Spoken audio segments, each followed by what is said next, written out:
from the challenge of flight.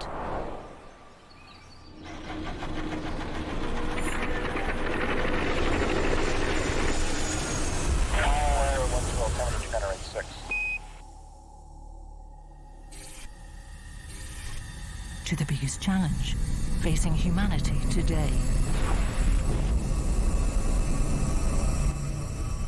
There is no planet B. There is no planet blah. Blah, blah, blah. Blah, blah, blah.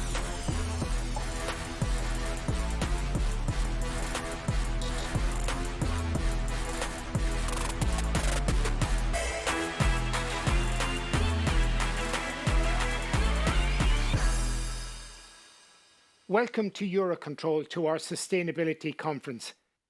We've lost the PR battle. Many people do not see aviation as a green industry.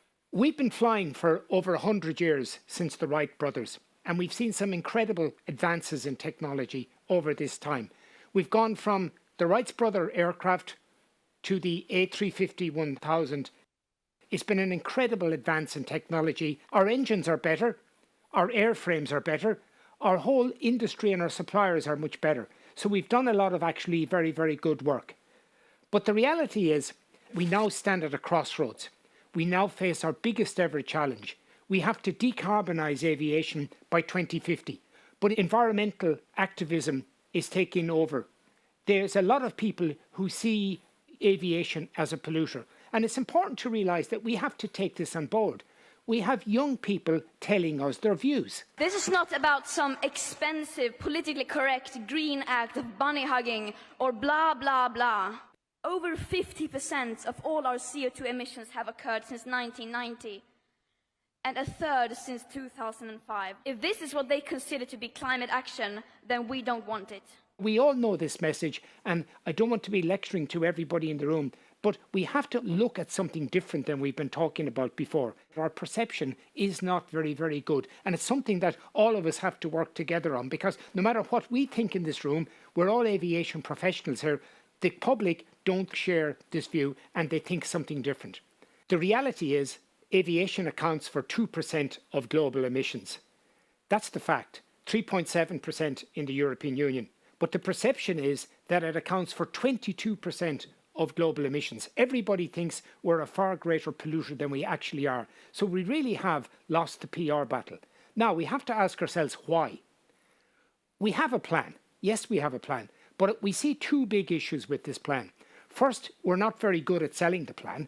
People don't know we have a plan, or they don't believe we have a plan. And second of all, we're very late to the party. Other sectors are decarbonising faster.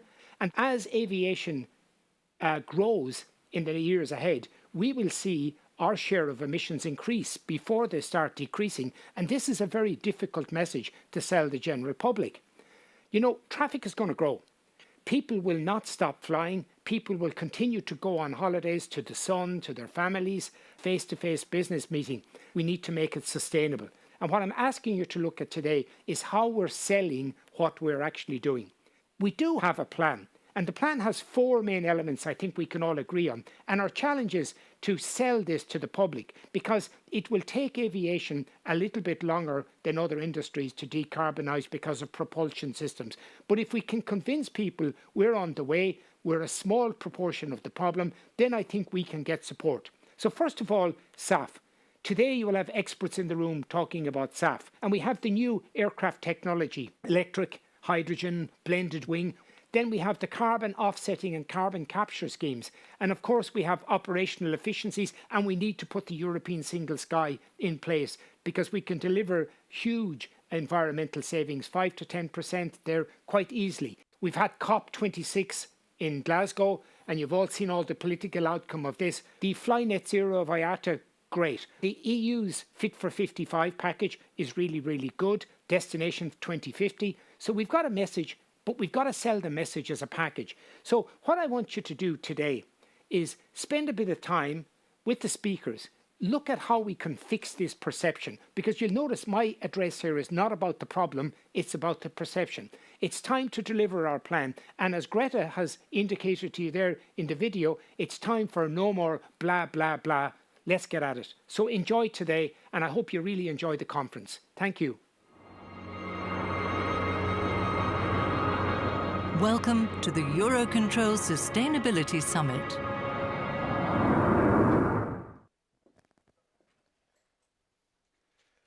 Good morning, everyone. I welcome you all to EUROCONTROL, and a special big welcome to all of the ones who are connected today online. By the way, I heard there are more than 7,000 already connected. A little bit of housekeeping first. Please shut down your mobile phones, and if you need to get out of the conference room, please use the side entrances. We have a complete and very busy agenda today. This morning we have 2 keynote interventions, as well as what I expect to be a very lively panel debate during the morning. Our morning sessions will be moderated by a well-known international aviation and air transport industry journalist. Please join me in welcoming to the stage Kathy Buick. Kathy?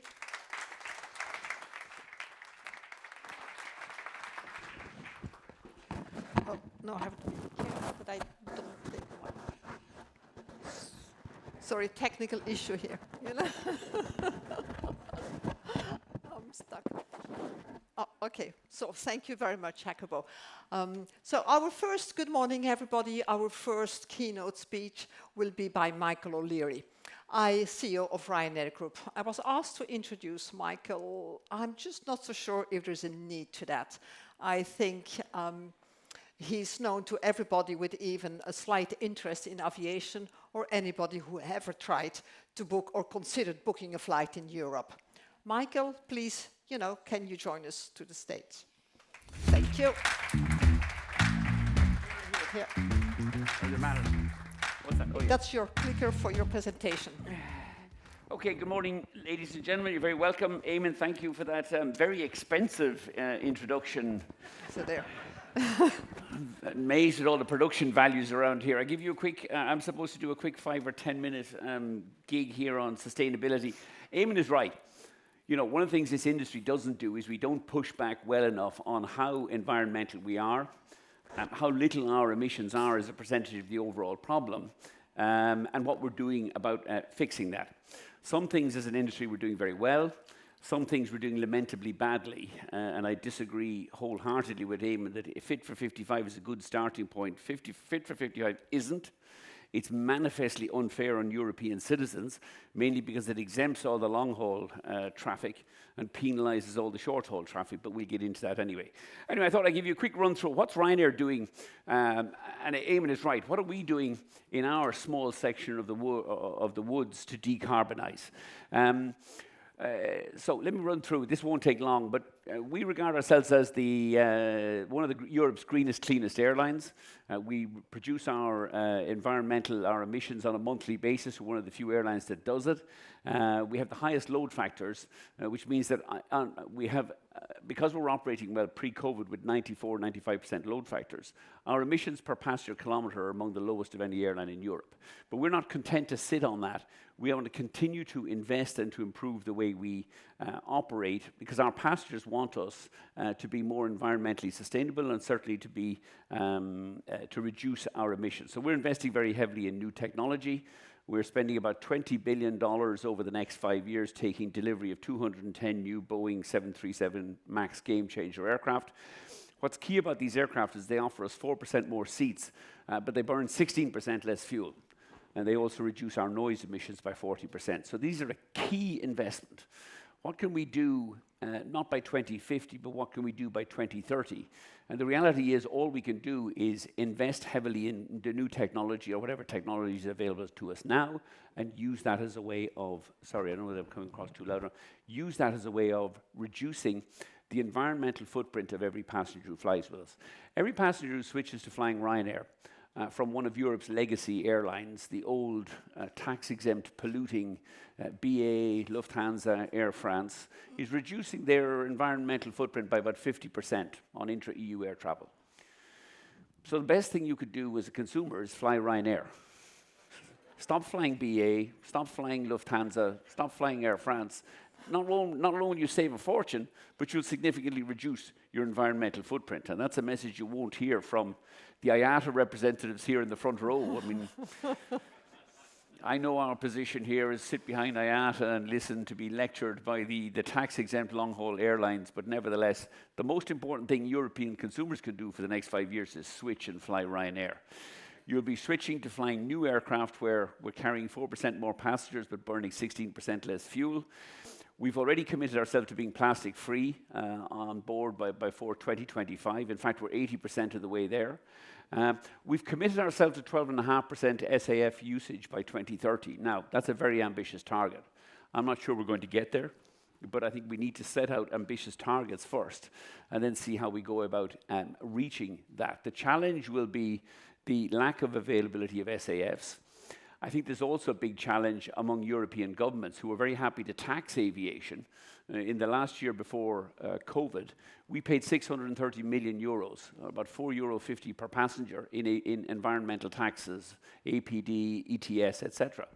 Not 1 cent of that money was spent on environmental measures by Europe's governments. They're just using aviation and using our consumers to tax you, to give you the impression that they're doing something about the environment. One of the key things governments should be doing with that money is actually putting it into the production and creating much greater availability of SAFs at Europe's airports. You know, we can all do one flight, you know, on SAFs. What we can't do at the moment, and it's not clear we'll get there by 2030, but we have to start, is whether we're going to have any reasonable availability of SAFs in reasonable volumes at the 230 airports that Ryanair's fly to. We are running a carbon offsetting measure. We create a carbon offset fund. We make a contribution per passenger to that fund. But we also invite our customers to participate on a voluntary basis in carbon offsets. The uptake last year was 1%. You know, so there's a big disconnect between passengers on a customer survey going, oh yes, we want carbon offsetting, we want to do this, and then ask them, will you voluntarily offset? And 99% kindly say, no thank you, we won't do it. And so it is a big challenge, and it's a big challenge that also, how do we decarbonize aviation in Europe in the next 5 years to 2030, or next 9 years to 2030, and in the next 25 years, or next 29 years to 2050, while also allowing people the freedom to fly. Like, one of the great successes of the European Union and the single market has been the emergence of low-cost aviation and bringing low-cost air travel to ordinary people, particularly in the regions of Europe. And yet, you know, the Dutch are great for talking about, you know, we'll have tax aviation because we can all cycle or we can all go by train around Europe. Mind you, they don't tax KLM. The Dutch aviation tax exempts almost all of KLM's interconnecting traffic through Schiphol. So they talk the talk, but they don't walk the walk. And the challenge it's fine for the Dutch and the Belgians to be dressing up policies against aviation. But if you live in Ireland, we don't have a train system that gets us to Brussels. We could swim, but it would take quite a long time to get here, which many in Brussels might think would be a good idea for keeping the Irish out. But nevertheless, if you're Irish, you're Portuguese, you live in the Balearics, the Canaries, the Greek islands, we are going to have a system in Europe that encourages low-cost air travel, because that's the way we're going to continue to encourage the peripheral regions of Europe to integrate with the centre. So there's lots of investment we're doing. There's lots of things we need to do going forward, and we're committed to trying to decarbonise as much as we can. So the key elements of the key pillars of our environmental strategy is more efficiency. Post-COVID, we want to rebuild load factors on new aircraft so that we're maximising the number of people we carry for every flight that takes off.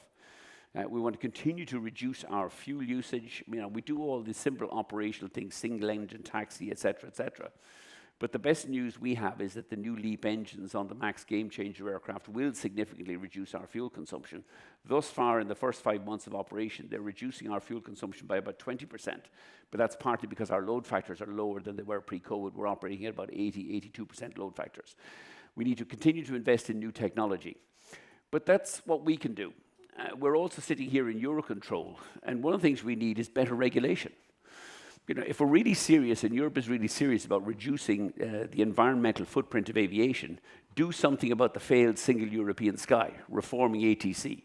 Nothing has happened in 20 years in Brussels on the single European sky. I've given up on the single European sky. It's never going to happen. It's a mess. But what you could do is deregulate Europe's ATC providers. I think Eurocontrol has a central role to play in that. And if the French want to go on strike next Tuesday, or they can't provide the services next summer because the Reims ATC centre is looks like it'll operate about 50% of capacity, then allow the other European ATCs to provide that service. Allow the airlines to contract with competing ATC providers. If we could eliminate air traffic control delays across Europe, we would eliminate 95% of flight delays and cancellations. You would significantly, I think Eamonn's figures are understated. We estimate that you'd reduce fuel consumption emissions by between 10 and 20%. There would be no more important initiative that European aviation could introduce in the next 5 years between now and 2030 from an environmental perspective than to really tackle reform of ATC, providing a better service to our consumers, and I think Eurocontrol has a central role to play in that. The winning formula, look, the winning formula, certainly from European aviation point of view, is we've got to fill our aircraft. For every flight that takes off, we need higher load factors. We need to continue to invest in new technology, so younger aircraft with new engines that carry more passengers. We need much more efficient operations, and that's, I think, where ATC has a big role to play. And Eurocontrol needs to be a central player in that. Eurocontrol can be the referee or the purchaser of services from national ATCs that would bring about a bit of competition between national ATCs. We had a meeting with Commissioner Reinders this morning, who quite rightly was concerned about airlines not refunding money to passengers last year during the COVID lockdown, until we explained, well, it was kind of difficult to process refunds because our offices were shut for 3 months. Well, why didn't you just automatically process the refunds? Well, that'd be fine, except about 50% of the refunds would find their way to some unlicensed intermediary or OTA screen scraper and never get to the consumer. But we did ask, there's a kind of a disconnect in Europe. People are rightly critical of the airlines for the delay in providing the refunds. But at least we did refund the money to the passengers whose flights didn't operate because they were cancelled by government diktat.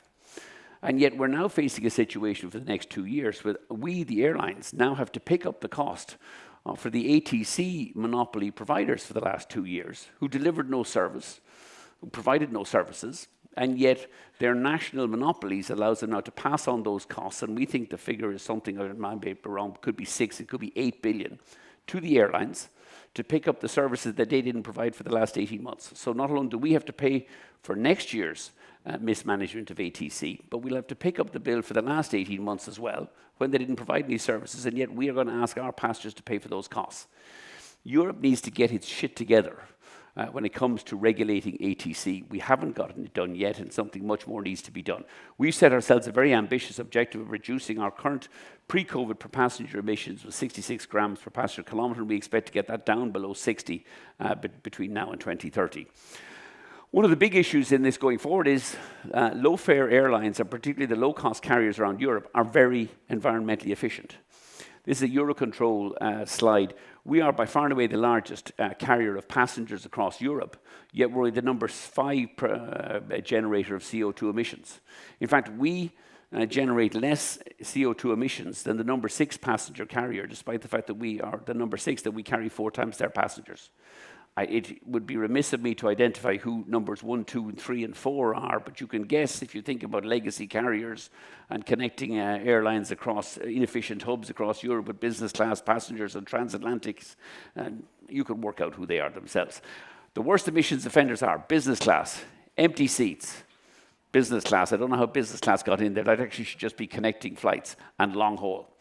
And yet the people who are exempt under Fit for 55 or the ETS scheme are the worst offenders, connecting flights, long haul. Long haul accounts for 52% of Europe's CO2 emissions, and yet is exempt from ETS taxes. Short haul, which accounts for something or of the order 12% of EU aviation CO2 emissions, pays all the taxes.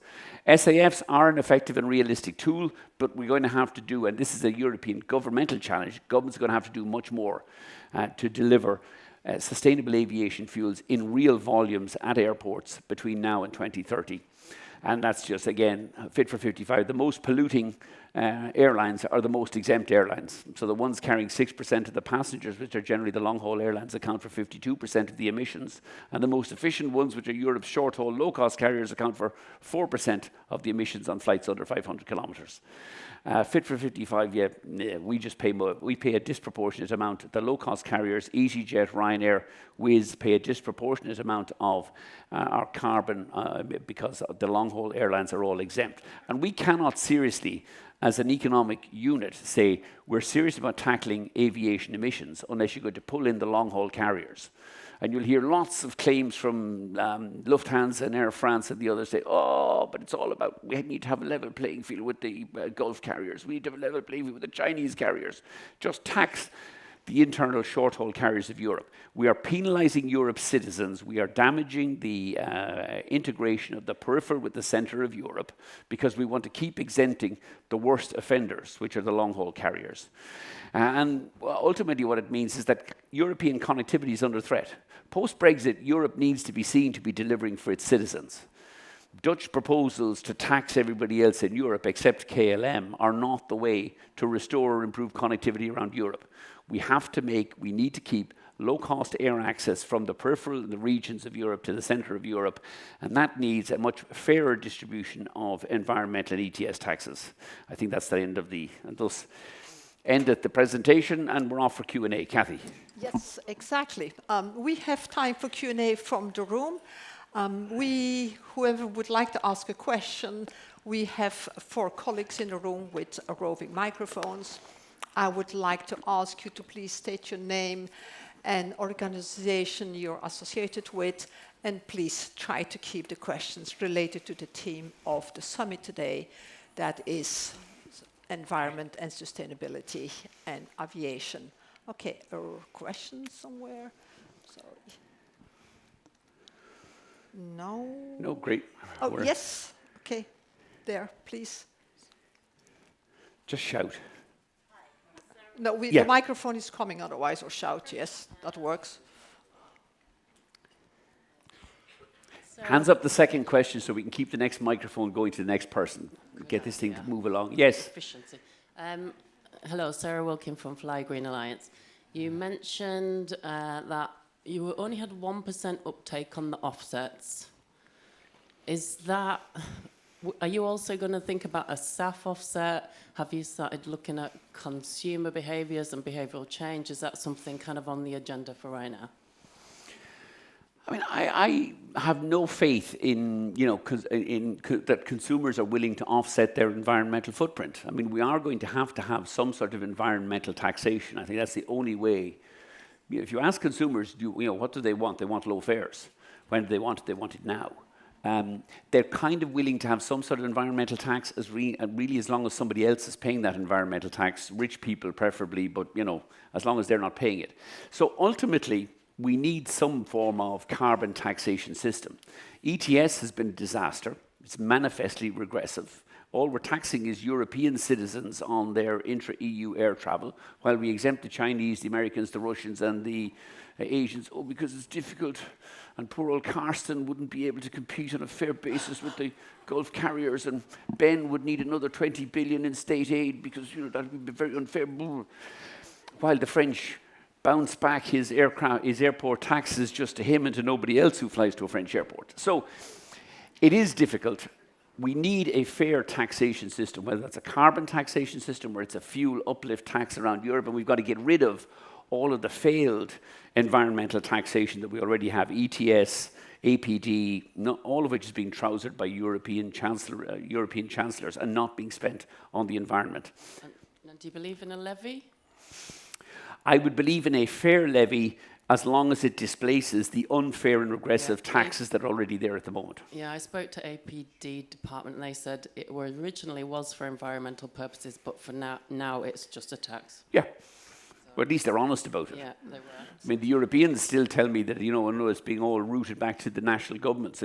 I found out in my last visit to Brussels about 2 weeks ago that apparently Ireland got refunded its ETSs. It went into some quango called the Environmental Protection Agency in Ireland, and we're having great fun with them at the moment. What you do with 140 million of my money you got last year, because we sure as didn't hell see any of it, despite the fact that I'm spending 20 billion on new technology, which manifestly does reduce the cost of flying and the carbon footprint of flying. Okay, I think we have another question there on the right. Yeah, Please, good morning, thank you. Jeff Gazzard, Green Skies Alliance. I'm a very small NGO, worked on these issues for a number of years. Morning, Mr. O'Leary. Good morning, Jeff. Sit down. Sit down. No, it's okay, don't worry, I prefer to stand up.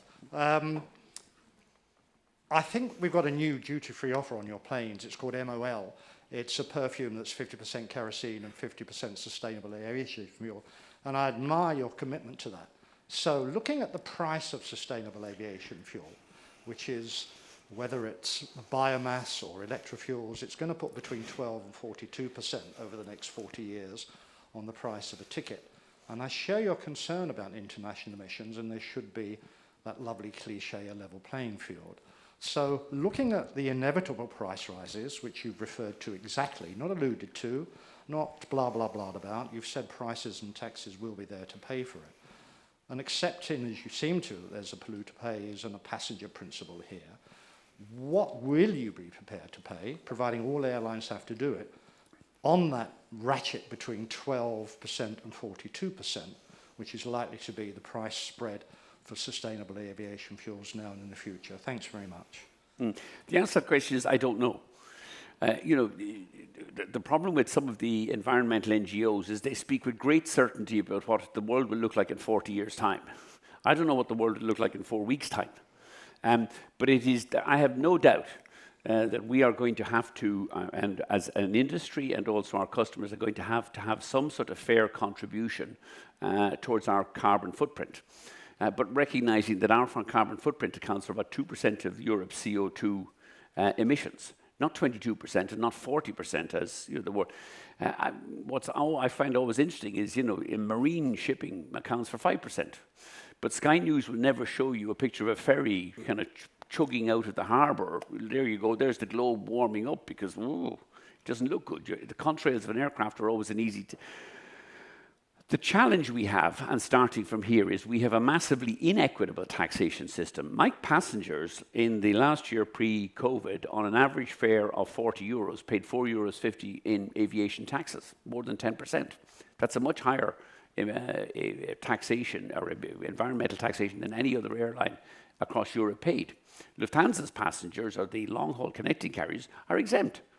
Now, if you can explain to me how that's a transparent or fair system, then at least we can have a debate and a discussion about it. But it is manifestly inequitable and it's manifestly unfair. And I think one of the big challenges is certainly more of the peripheral countries of Europe and the tourism economies are beginning to wake up to this, that actually our tourism industry, our connectivity to the centre of Europe is being fundamentally damaged by these regressive and unfair imposition of environmental taxes on short-haul travel around Europe. To be honest, I did agree with you on that. You may not have noticed that. But I think the issue is there are some extra costs, thank you for saying that, and airlines should be able to pay them. So at what level is that? And that was my question. I'm not a blue sky environmentalist or a green sky environmentalist. I'm a practical pragmatist on this. But unless somebody pays for it, it simply isn't going to happen. One small point, you are 2.7% of global emissions. That is the same as a major economy the size of the UK. Can you imagine if the UK government said, we're only small, leave us alone? Get some context in this. I agree with a lot of what you say, but the context and the bleating is Greta Thunberg's blah, blah, blah, I'm afraid. Okay. Thank you very much. Thank you very much. Thank you. Okay. Do we have another question somewhere, please? I'm sorry, I don't see very well with the lights, so if... Yes, there, in the front, please. My apologies, but the lights are a bit blinding. Yeah. Good morning, Janusz Staniszewski, the CEO of PANSA, so the representative of that unpopular monopoly in the skies. Just a question, because you said that we were not providing the services during the COVID, which is not the truth, because we were providing the services despite if there was 1 aircraft or 2 aircraft on 150 aircraft in the air. So who should pay for that when there is no aircraft that we have to provide the services? Sorry, who are you? CEO of PANSA, Polish Air Navigation Services. Yeah, okay. Sorry, my apologies, ATC. I mean, I'm not sure who should... My view is quite simple. The government should pay for it. you didn't provide the service to us. We didn't actually get any service from you. But yet the way your pricing is structured means we now have to pick up your costs for the last 18 months. I mean, I didn't see Panza, and I mean, I'm not targeting Panza or any other ATC. All the rest of us were using, we bet furloughs, making people either redundant. The airlines put people on furlough schemes. Panza didn't put anybody on a furlough scheme in Poland. Because you can sit there fat, dumb, and happy and go, well, we can just pass that on to the airlines next year when they go back flying again. Next year, I have to pay for your ATC services that you are providing, which are already ridiculously expensive, and the last 18 months of services, which you didn't provide to us. Now, we have to refund to our passengers all of the flights that they booked because governments told us we couldn't fly for health reasons. Okay, you can argue governments should have actually refunded that money to the airlines first, but I find it very difficult that those same governments tell us we must refund passengers for the services that we didn't provide. But at the same time, we now have to pay for you for the services that you didn't provide because we didn't use them. But that's where we are. I think, we can, looking back is not going to be helpful to that debate. What we really have to work out is how are we going to get much more efficient ATC services in the next 5-10 years. Single European Sky has been a complete failure. It's a shambles. It's never going to get anywhere. But there has to be a better way forward because 92% of my delays last year were ATC, well, not last year, the final year pre-COVID were air traffic control delays. You provide a terrible service. I mean, not you Panza, but you ATC providers. I mean, we know that that there's a huge sickness and illness among European air traffic control providers every Saturday morning during the summer months. I mean, there's a huge spike upwards in sickness, mainly among the French and the Germans, and yet we still have to keep paying for it. But if you really want to do something dramatic, and we can talk, and your man there talks about blah blah blah. We can talk about sustainable aviation fuels when we get them by 2030. We can talk about new technology, whether we can get new technology by 2040 or 2050. We could do a serious reform of air traffic control. And frankly, my view would be to kind of deregulate it and allow air traffic control providers to compete against each other in the same way the airlines do across Europe. That could be delivered before 2030. You would transform passengers' lives, you would eliminate ATC delays, and you would significantly reduce the environmental footprint of European air travel. Okay, I think we have another question here in the front. Yeah, there, please. Good morning. 5 minutes left. Good morning, Matteo Mirolo from Transport and Environment. I was wondering what were your thoughts on mitigating aviation's non-CO2 effects, which, as you know, are 2/3 of aviation's total climate impact. And given you're telling us that Ryanair is a leader on CO2 reduction, does Ryanair also intend to be a leader on non-CO2 effects reduction in the future? Thank you. Yes, we do. Okay, thank you.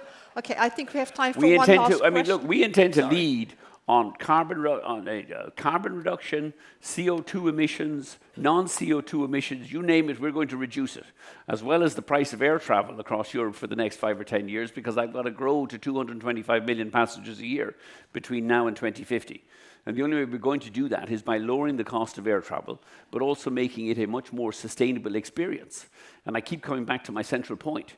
If the European politicians or the citizens of Europe are serious about reducing your environmental footprint, cancel your bookings with Air France, Lufthansa, LOT, Iberia, and all the old polluting, connecting business class airlines, and fly Europe's greenest, cleanest airline, which is Ryanair. You'll hear some misleading information. I see Joe Váradi will be here later on today. He does a great job running an American-owned airline.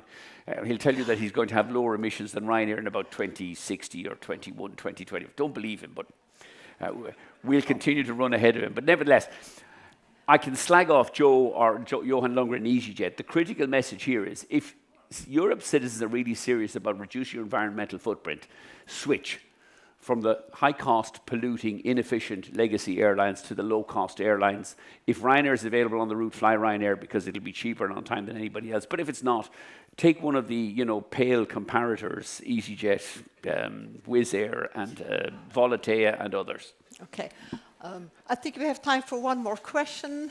Okay, there. Please keep it short. Hi, Michael. Good morning. Tom Mockett from Narco Airport Consultants. It's an open question. How can airports assist you the most in achieving your sustainability targets? Yeah, we're working with all of our airport suppliers at the moment. I mean, two things. One, we need airports to lower their charges and costs. But two, we need airports to work with us to ensure that we have we're greening the supply chain. I mean, one of the issues we're working on with a lot of our airport partners now is, is all of our waste, both the airlines' waste and also the airport's waste, going into recycling, or is it just going into landfill? I mean, there's a very simple initiative, but it's complex. We have had major success, for example, with our Polish airport partners, with our Italian airport partners. It's a little bit more difficult in Spain and, fun enough, in the UK as well. But I think there is much that we can do together throughout the supply chain to try to green the supply chain and to ensure that, that we are displacing non-recyclable plastics, then that our waste and the waste that we do produce is going into recycling rather than into kind of waste or landfill. Thank you. Good question. Anybody else? I think we're fine. Good. No, fine. Thank you very much. Okay. Michael, thank you very much. Thank you very much. Thank you very much, everybody. Enjoy the conference. Thanks, Kathy. Okay, thanks, Michael. Okay. Now it's time to move. Oh, yeah, thank you very much. Time for cleaning on the stage. It's time now to move to our first panel discussion of the day. I would like to invite, 2 seconds please, we have to clean the stage. We have to consider the COVID regulations. I would like to invite next to the panel or to the stage, I would like to invite Christina Foerster, Willie Walsh, and William Todts. Thank you very much.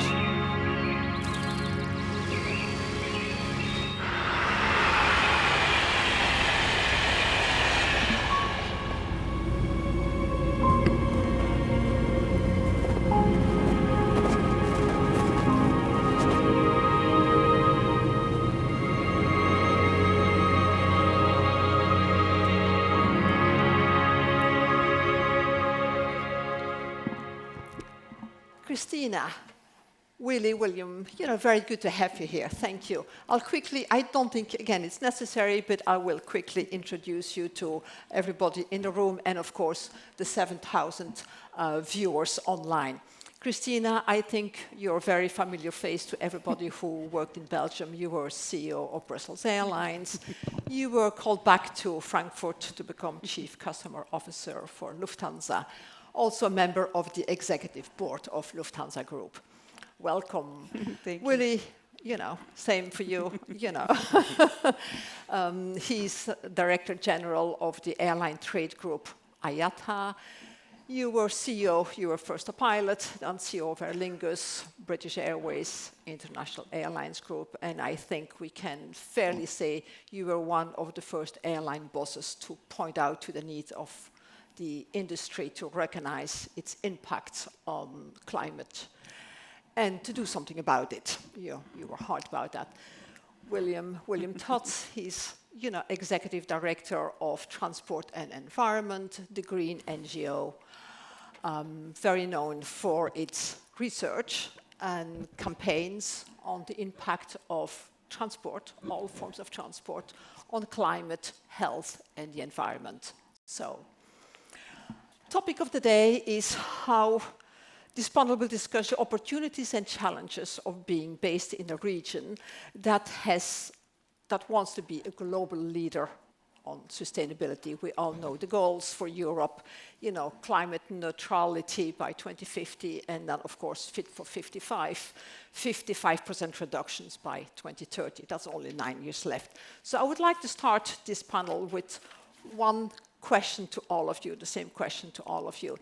What do you believe is the priority or the main things that we can do to decarbonize aviation? Christina? Well, for me, on one hand, and there I will have to agree with Michael, it's on one hand really using the most efficient aircraft that is available. On the other hand, really investing into SAF, and here I'm also talking about advanced SAFs, to really get a push there to get more availability of that, because it will be the interim technology that will be able to make us decarbonize with the current infrastructure, even before new aircraft become available with a different footprint. A completely different footprint. And then on the other hand, really using all the brains we have to make aircraft lighter, to make the things inside the aircraft lighter, to use things like shark skin, engine washes. So there's also other topics to make that happen, plus the operational efficiencies we're talking about, which is on one hand the ecosystem of flying, but also obviously the airlines themselves. Okay. Willie, your priority that you see? I would agree. I think sustainable aviation fuels really has to be the focus of the industry. Michael made the point about the reform of air traffic in Europe. I think single European sky, I think it's a disgrace that politicians have failed to address that. By the way, I should say, a journalist once asked why there are so many Irish people in the airline industry. I gave a nice answer. Michael was asked the same question, and he said it's very simple. He said, the airline industry is full of bullshitters, liars, and drunks. And we excel at all three in Ireland. And I think you saw a great example of two of those on the stage when Michael was talking. But I'll be all three. But the industry really is committed to doing what it is necessary to reduce our impact on the environment. I disagree with Eamonn. I don't think we've lost the PR battle. I think the perception of our industry isn't good, but it is improving, and I think there is a realization in the general population that the industry is committed to improving the environmental footprint, and we have to do it. So there's no question about that. But I think the most effective thing we can do in the short to medium term is sustainable aviation fuels. Okay, William. Yeah, thanks. Thanks. First of all, delighted to be here. Great to have an in-person meeting and with such distinguished speakers. And it was a stirring video. It was also a great first speaker, very amusing. What I would say is, first of all, it's fantastic that we're having this conference, and I think what's happened in the airline industry in Europe over the last 2-3 years is good. There's been a reckoning in the industry among the execs, among the staff, among the customers, and that is the result of the pressure that you got from young people. So that's good, and I think what the Commission has done, what Europe is doing, Fit for 55, it's good, because fundamentally this is a challenge that we're only going to solve with collective action. You can't solve this as an individual airline, you can't solve it as an individual manufacturers. So it needs government action. What I would say, before getting to the solutions, is that you as an industry, you need to be careful how you think about this, because this is it's not a perception problem, it's not a PR problem. It is a real problem, and you're one of the only industries in the economies that is consistently increasing its emissions. And that is why you're in the spotlight, and you're going to be in the spotlight even more in the coming years, because the car industry, the truck industry, the electricity industry, they are all on a path towards decarbonization. Fast or slow, they're going there, and you are not. You have a plan, but your plan is not going to cut emissions in the next 10 years, or not in a very significant manner. And that's what you should focus on. Forget about the PR, forget about the perception. So I would say priorities, I agree, SAF, this is key, it's key, this is what's going to get you to decarbonization. I would add personally that non-CO2 contrails are a big untapped opportunity where you can actually do short-term things in a pretty cost-effective manner, I think. I think we should be much more ambitious on that. And then, there's efficiency, aircraft, etc. But, that's your business model, so you know how to do that. So I would say these three things. Okay, thank you very much. Well, the EU has designed a very clear path, to decarbonize the whole economy, and all sectors will have to contribute. But to me, it looks like aviation, you might not think so, William, but to me, it looks like aviation is really almost kind of singled out, or really a lot of pressure on it, We have, sustainable aviation fuel, which you're all ready to take on, but you will have to take a percentage on a blending mandate. You have the strengthening of the EU ETS on top of CORSIA, which, you all, contribute to. Definitely a push to shift from plane to train, green taxes at airports. You know, Willie, when you look at, you know, Europe, you were the CEO of an, you know, international airline group, a European airline group, and now you have a global function. When you look the globe from a global view and the European view, is Europe on the right path? Are they taking a leadership position, or are they just going a little too far? It's a great question, and by the way, I would agree with William. I think the reason our industry is in the spotlight is because you know, our emissions will increase, and we need to be honest about that. And I think our industry is more honest about the problem that we face. It will be difficult to decarbonize the airline industry, but working together, we can do it over time. I think we have a significant challenge in the short to medium term. Longer term, I genuinely believe that technology will provide a solution to us.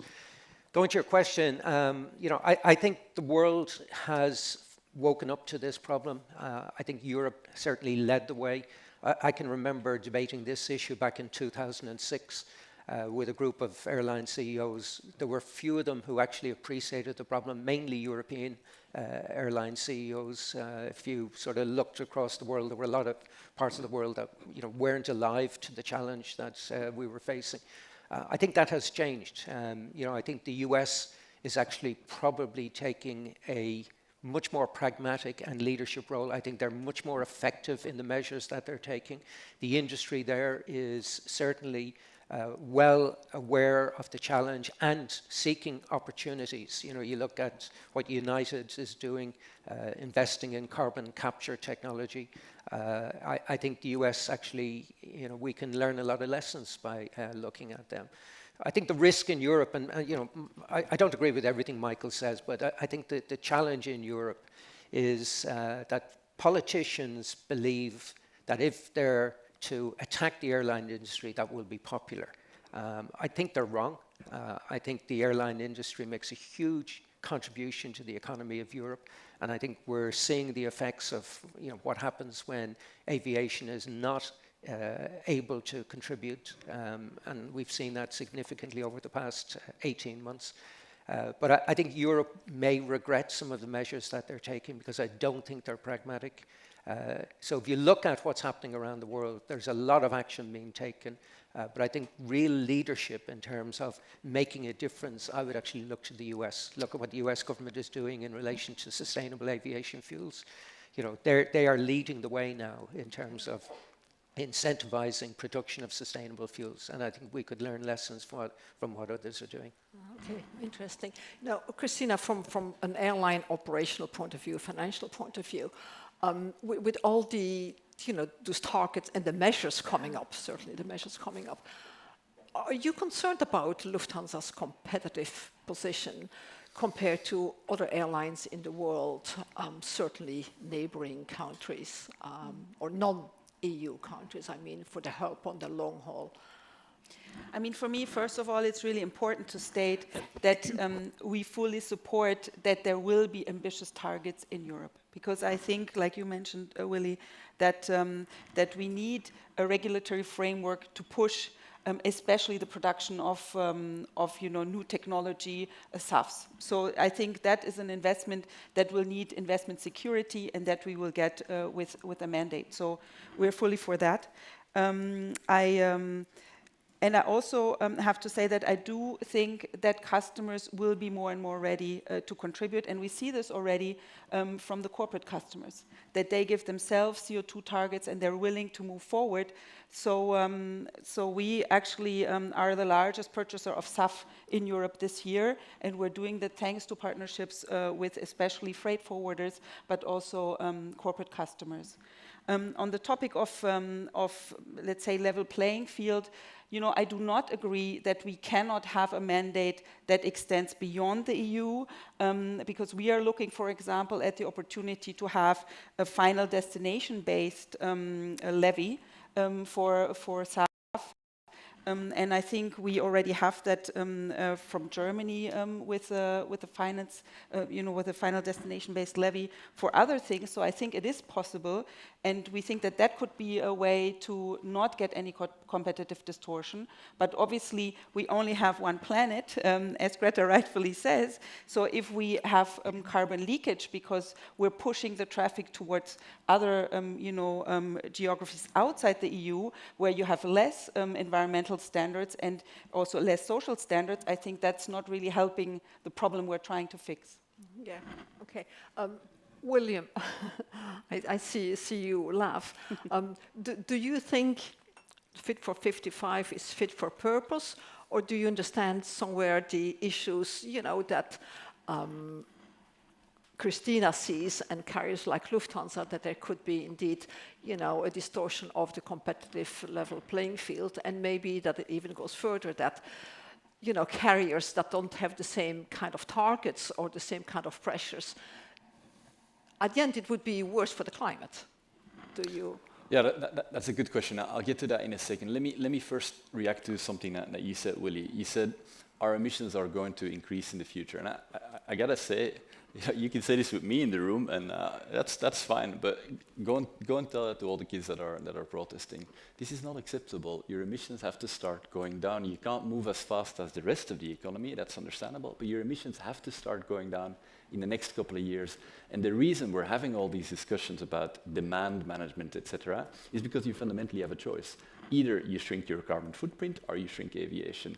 And that's the kind of discussion we're having. In that context, I think Istanbul is not your biggest problem. I think your biggest problem is your customers. Corporate flyers. Think about corporate flyers. Corporations are going to be sensitive to pressure from NGOs, from society, to reduce their carbon footprint. Flying is a big part of that. There's now actually, we're having this meeting with thousands of people following online. This is a genuine possibility now. So this whole competition issue, we need to take this seriously because you are an important industry.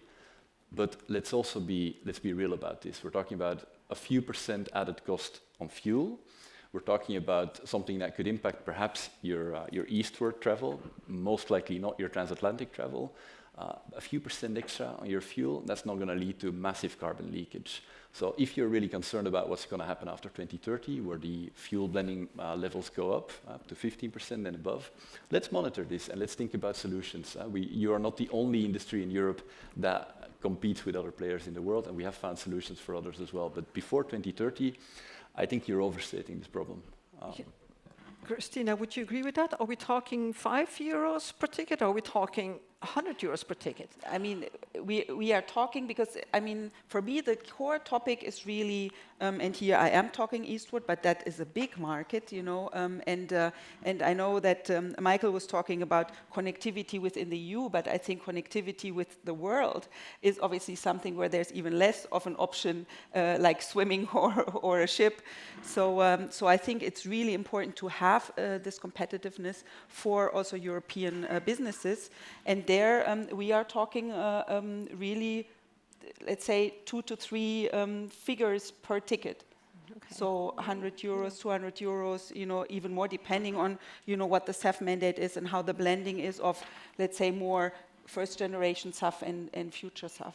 And we are, and I think this is also key, we have lots of partnerships with SAF developments. We are, partnering with 2 of the first e-fuels that are produced in Europe, so in Germany and in Switzerland, which are really now on a very small scale. But you see already there that to develop this technology, carbon capture technology, and that will cost a whole lot of money. And so we do see that these, next generation e-fuels are really, we are often talking that e-fuel is, and now we're talking current SAF, is 5 times or 8 times as expensive. Here we're talking 15 times and more. So if you put that on a long-haul flight, that's really a considerable sum for which I think especially private travelers, but maybe even some business travelers would transfer in Istanbul and in the Gulf region.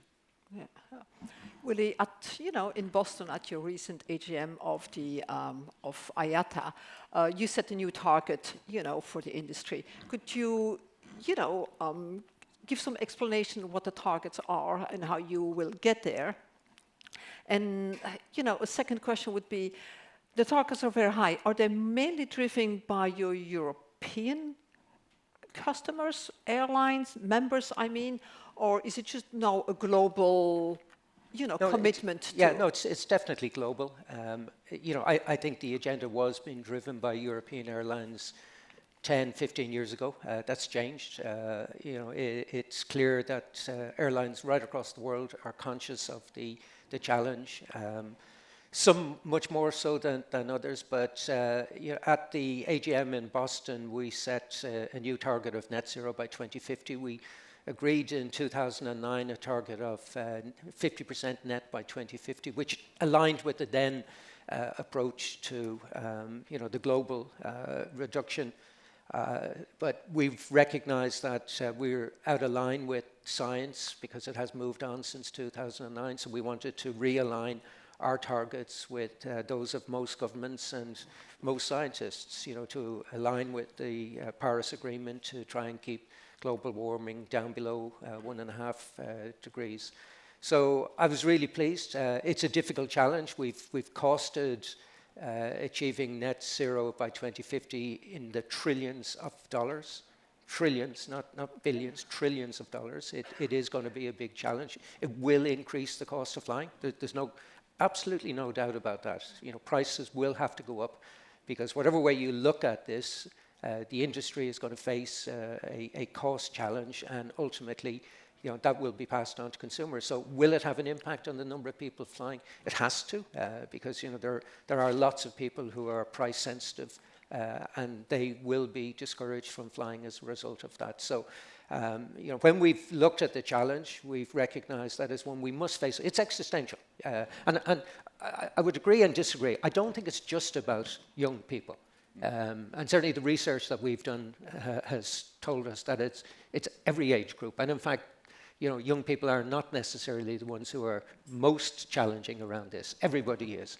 And that's what we've got to recognize. This is not being done because some young people have decided to mobilize and challenge not just the airline industry, but every industry. This is being done because people right across the world are challenging industries to decarbonize. And as an airline industry, we recognize that we're going to have to play our part in that. William, I think as transport and environment, you're actively calling for demand management to reduce the emissions and also to fulfill the demand of SAF, which we all recognize will be very difficult to scale it up. How do you see that demand management? Who's allowed to fly, who's not allowed to fly? And to pick up on what Michael said this morning, a certain moment, when you just take it in within the EU, it is part of the EU's foundation, freedom of movement. So, there's no more freedom of flying a certain moment? So the reason we look at demand management is that if you run the numbers, if you apply measures such as SAF and you only start in 2025 with very low percentages and you don't do very much else, then actually you can't get your emissions down. So, it's either we go all in on technology and innovation, or we need to do something with demand management. If you guys come up with better solutions to actually get your emissions down just with tech and innovation, we're all ears. But if you don't have that, then you need to reduce the scale or your volumes. I think one of the big opportunities right now is corporate travel. It's a big part of your market. It's a big part of your business. And I don't think we need to return to 2019 levels of corporate flying. I don't think that's necessary. It's actually it's not a big part of our business. I think financially it is not. Like if you look at IAG, and I can quote these figures have been quoted publicly. So for IAG, to the 12 months up to September 2009, corporate travel represented 13% of their total revenue base. I think the perception is it's much bigger than that. The reality of it is that it's not. And people often confuse corporate travel with premium travel. They're two very different things. Because, as you know, a lot of corporates travel in the economy cabin. So of that 13% from memory, it was, I think 8.7% was in the premium cabin and 4.3% was in the economy cabin. So yes, it's relevant, but it's not the biggest part. And I think, to be fair, and Christina said it, corporates are very conscious of their carbon footprint, and they are doing a lot. You know, we've seen much more activity with corporates and, interestingly, cargo than we have with the general traveling public. So, you know, I think everybody's going to come together to resolve this issue. It's not going to be one part of the industry or another. Exactly. Or, you know, do you want to come somewhere where Vice, you know, President, you know, from the Commission, Timmermans said, we shouldn't fly 10, 11 times a year. Would you even go for something like that? Well, I think we live in a market economy, and a good solution in these cases is price. Price is, you know, this is how we solve these types of problems. We don't have the Soviet deciding who can fly and who can't fly. There's a commission that's proposed a kerosene tax. I think it would make a lot of sense to actually have a fuel tax like all other people pay in Europe. There's the ETS. This is one way to encourage people to be more efficient about the choices they make. And then if you fly 9 times instead of 11 times a year, that's not the whole solution, but it's a small contribution to reducing your emissions. And I mean, as you said, people are actually sensitive to economic signals. Yeah. Christina. Well, and that I would really like to say that I would be happy to pay a kerosene tax if I did not have to pay all the infrastructure costs. Because, you know, if I drive on a car, which actually a car per 100 kilometers is less efficient than an aircraft, then I don't have to pay for the highway, or I pay a fee once a year. With flying, I pay through the nose, whether it's security, ATC, fees for the airports. So I'll remember this. So it cannot be one on top of the other. You know, to remain with Lufthansa and you, Christina, you know, when you take an airline, how embedded is sustainability now in your overall daily management of the airline? You know, safety management is just embedded in it. Is sustainability getting there at the same level? I mean, I think that one of the advantages that obviously using less fuel is interesting for any airline. And, you know, the carbon comes from the fuel, even though I fully agree with you that contrails and other emissions are also key, and we're also working on those and researching that. So I think there, at least, you know, the incentives of the environment and of the airlines are aligned.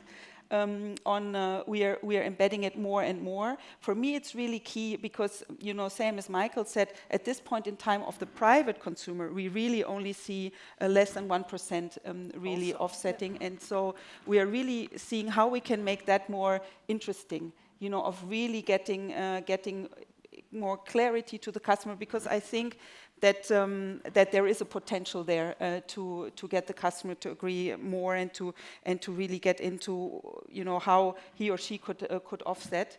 But I agree fully with what Willie said. What I said as well is that on the corporate side, the pressure that corporations have to also reduce their footprint is really creating interest and possibilities to move forward. You know, we're the first cargo airline in the world who actually can pass on certificates to our customers so they can put it in their carbon accounting. And I think that this is a great way to join with partners to really move forward there. But I think we have to make it more, especially on the customer side. I think there is not enough transparency, enough trust, and I think that's really a job that I see we have to do as airlines to make it more transparent and to make people see the advantage of that. Because you're already so transparent with your, you know, with the emissions. Everybody knows how much emissions they produce per flight. You know, it's on each flight. So how many airlines are already, you know, publishing each month, you know, their CO2? how much more, maybe that's a role for IATA, Yeah, how much more transparent can we get? I think we do need to be more transparent. I think airlines do report their CO2, like most companies. In fact, I think most airlines have quite detailed environmental reporting now. I think where we need to be careful is, there are lots of carbon calculators out there. Most, if not all of them that I've looked at are wrong. Some will overstate, some will understate the CO2. I think there is a role, IATA is certainly looking at this, to agree a single way of measuring and reporting this, because lots of people report it in different ways. There isn't a single standard for how you calculate this. Michael talks about reporting grams of CO2 per passenger kilometre, but he's including the passengers that don't fly on his aircraft. It's based on the people who buy tickets, not the people who actually occupy the seats. So your fuel usage, as we all know, is very much a factor of the weight. So if you're carrying passengers, the more people you carry, the heavier the aircraft, the more fuel you will burn. So I think we do need to be careful as an industry that when we're reporting these things, we're reporting accurately. And it would help if we were all reporting in a similar fashion, so that people can genuinely compare apples with apples. Yeah. But are we maybe also a victim of this transparency? Because the aviation industry is very transparent how much emissions it produces. I think that's good. I think transparency is actually good. The buses, the cars don't do it, I don't think that's actually correct. I think car makers report in great detail the carbon footprint of their cars for each car they sell. This is actually EU legislation. Yeah, but it's theoretical carbon footprint. It's not the actual, as we all know. It's at 25%, and then you get If I sit with 4 in the car, or 1 in the car, and 5 suitcases in the car, or 1 suitcase in the car, I guess the fuel and the CO2 emissions would be slightly different. Only slightly. Only slightly. Okay. Well, I'm no mathematician, definitely not a scientist. So I think we would have some time. I still have. One more question before we go to the Q&A. Yes, please. I just wanted to talk on that because I'm really quite happy that the Science-Based Target Initiative, which is really, I think, very well believed, NGOs coming together, has really now published also a framework for the aviation industry, because I think it goes for reductions rather than just netting out. And many airlines are following that, and I think it's a good way to really have transparency, to have, more comparability, but to really also not go for just, offsetting with things that are being reduced in other industries, but rather, really focusing on reductions also within your own industry on what's possible. Yeah. So we had the COP26, a couple of weeks ago in Glasgow. Are we happy with the outcome for aviation? I think the positive was the focus on sustainable aviation fuels. I think there is much greater awareness now of the possibility that represents, and it would be great if we saw policy frameworks that would support and incentivize the production of sustainable aviation fuels. Because the challenge we face today is, the price is about 3 times the price of the kerosene that we're using. That's largely down to the low volumes of production. If we can significantly scale up production, we will get a lower cost. It will be, I think, at a premium to kerosene today. But we can deal with that as an industry. This is an industry that's typically fuel represents, like if I look over the past 30 years, it averages about 25% of the industry's cost base, but it's ranged from 12 to 36%. So, the industry can cope with an increase in the oil price. It just takes a little bit of time for the industry to adapt to a changing oil price. But, without question, we will see higher costs of fuel, particularly as we transition to greater sustainable aviation fuels. That's inevitable. And as I said, it's inevitable that will lead to higher ticket prices. So, I think COP26, the positive that I took out of that was the increasing awareness of sustainable fuels. Yeah. William, as a green NGO, it's very important, the COP26. Were you happy, was it a success? Was it not a success? I really think it depends on what your expectations were. I think a lot of people bigged up the expectations ahead of COP. It's always the last chance. That's actually not how it works. And there's going to be another COP. We made progress, and we're making progress in Europe. It's not at the COPs that we will decide the fate of global warming. It's by actually doing policy and doing action at regional or at national level.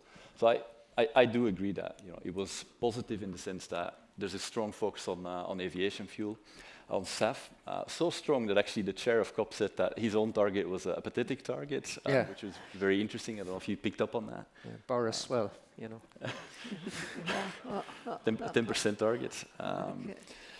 Can I just say, because we've been sort of crossing swords here now for 30 minutes or so. I do agree that on SAF, there's a common path, and I think that we need to give credit also to the Commission, to the EU for taking the lead here.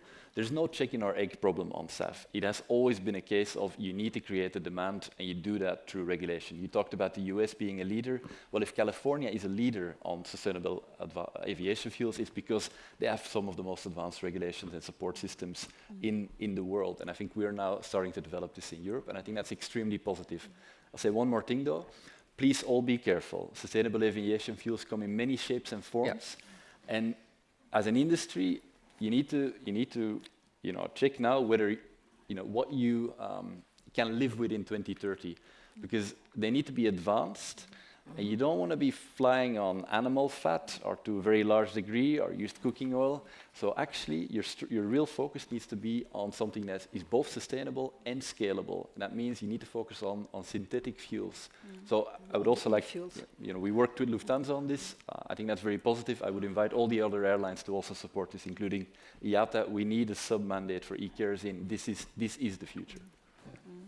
I wouldn't disagree. I think we've 7 approved pathways for sustainable fuels. I think we do have to be honest again, and transparency is important here, that when we're talking about a sustainable fuel, it is genuinely sustainable. It's not competing with land use for food or water. So, we have to be clear that, some of the labeled sustainable fuels in the past haven't been genuinely sustainable. But I think going forward, there's a much greater awareness of what's required and a greater commitment. And I would slightly disagree with William. The demand for sustainable fuels exists. Airlines want to use it. The problem is we can't get it. Etihad had a flight there recently from London to Abu Dhabi. They wanted to demonstrate the changes that you can make. They wanted a 50% blend. They could only get 38%. That was the maximum. They maxed out on all of the sustainable fuel that was available in Heathrow, and it gave them 38% of the fuel that they required for that flight. So the demand for sustainable fuels exists, and IATA has very clearly stated that the path to net zero in 2050 is largely dependent on sustainable fuels. So we want to use it. The challenge is getting the supply of sustainable fuels. The demand, I can tell you, exists. It's the supply that we have a problem with. Exactly. Okay. I think so far a very interesting debate. Are there questions from the... Yes, I see several hands. Okay, wonderful. Sorry again, the lights are blinding. Thank you. Thank you very much. I have a quick question. My name is Christian Möller. I represent ECTA, the European Travel Association. A general remark, when it comes to the discussion around sustainable, I would refer to what Christina Foerster said. What sometimes really bothers me, you can support certain modes of transport, but what I don't like in the discussion is when you argue with torn facts. For example, when you say, oh, aviation is subsidized and they don't pay environmental tax versus other modes, but at the other hand, what you said is the infrastructure costs are completely covered by the industry. And you can say we want to support rail or other modes, but let's argue on the same facts and not present something just because it's beneficial for our argument. And the second argument was, I find sometimes that we use a lot of populistic measures for banning short-haul flights, and Lufthansa stopped the flight Nuremberg-Munich. It's very nice in the media, but at the end of the day, people didn't use the bus that was offered, but now they fly through Vienna or Zurich, and the benefit for the environment is zero. And sometimes I wish that the discussion would be more on facts and real arguments than just populistic measures. And the third point, just support Willie Walsh in a standard for emissions, because we see there's demand. Our corporate agencies tell us that their corporate customers are asking for emission reportings and to offset and purchase SAFs, but they are insecure what the measure is, because there is no standard. You can compensate for €1 or €10, and the corporate customer is not sure how to compensate and to report properly the emissions. So very much supportive of a standard. Okay, thank you. That's what Well, the issue of rail, because I give credit to Eamonn and Eurocontrol, their report on, and Michael quoted it in his opening comments. You know, if you eliminated all flights of less than 500 kilometers in Europe, that represents, from memory, 24.1% of flights, but 3.8% of CO2. So again, I think facts are very important in the debate, and that's why I go back to greater transparency, greater focus on the reality and the facts behind it would help in making better informed decisions. And I think that's where politicians really do need to look. Yeah. Politicians I would like to answer to that as well. Me too. On one hand, thank you for the topic of intermodality, because it hasn't come up because we're focusing so much on SAF. But we do support very much intermodality, and where intermodality works, like between Cologne and Frankfurt or Hamburg and Berlin, there, the flights are gone. I can tell you, still being, from my time as CEO of Brussels Airlines, that the flight from Paris to Brussels is actually the most loss-making in the entire network. So we would give that up, rather yesterday than tomorrow. But there is no TGV connection to the Brussels airport from Paris, and there would also be a separate wagon for the luggage. So, if that could happen, and this is for me, where I'm really looking for action on the ground rather than let's say, talk about myths. Because if we could do that, I would be so delighted about that.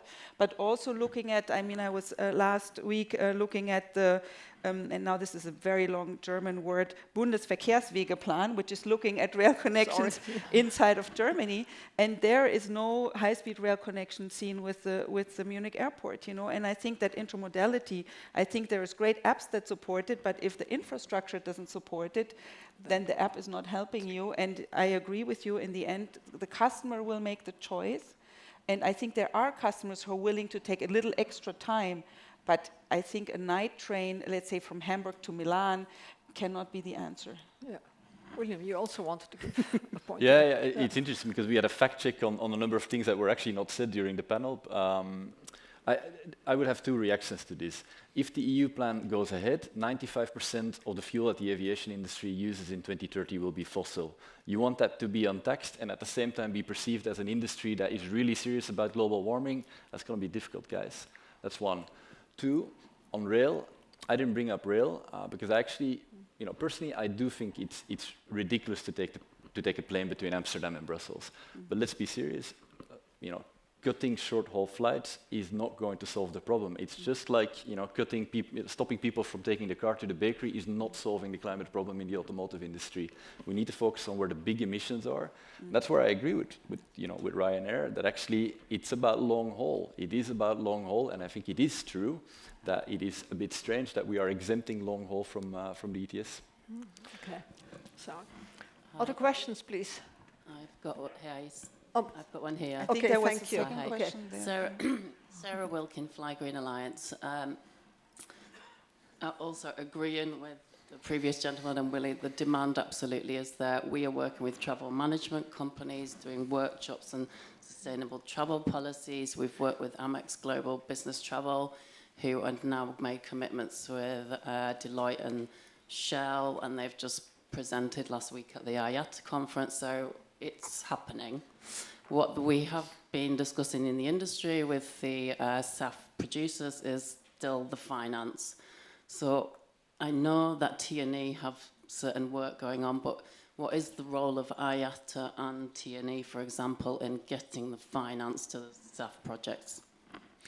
I think the critical issue is, as I said, having policy frameworks in place that will support, de-risk the investment in in the development of sustainable fuels. You know, we have to see governments support sustainable fuels for aviation in the same way as they supported sustainable fuels for road transport. And in fact, you could argue that governments should not have provided the support for sustainable fuels for road transport, given that there are better alternatives available. So if you're looking for value for your money, I think a policy that will help in the scaling up of the production of sustainable fuels is very important.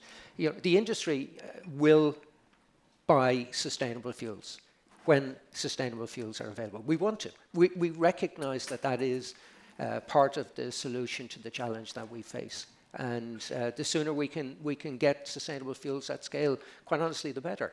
And yeah, as I said, the industry will adapt to the price of the sustainable fuels, but the price today is excessive, and it's principally because we don't have production at scale. I think once we get production at scale, the price will come down. It will be at a premium to kerosene, in my opinion. How big a premium, I don't know, but I think it will be at a premium to kerosene.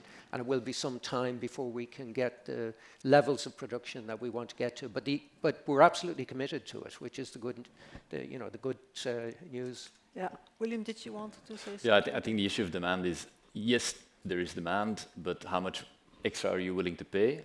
And how much extra are you willing to pay if your competitor isn't doing the same thing? So that's why you need a policy framework. That was the case in road. That's going to be the case in aviation. And I think this is going to help unlock the production and capacity issue.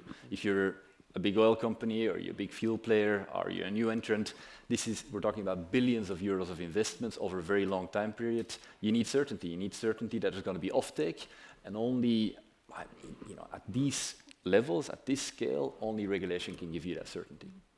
I have one more quick question, sorry. I'm sorry, but no. I think there are some other people in the room. There, I saw somebody. Yeah, there. I'm sorry. Yes. Hi, this is Hilna Saale from Boeing. I want to pick up on something that you mentioned earlier, Willie, the fact that there's several ways of calculating and reporting emissions. And this is especially true when you want to factor in new technologies like SAF. So I personally believe that it would benefit the aviation industries in several ways if we had a standardized approach to this. So would you agree with that? And then how do you get the industry on board with that? Maybe also a question for Christina.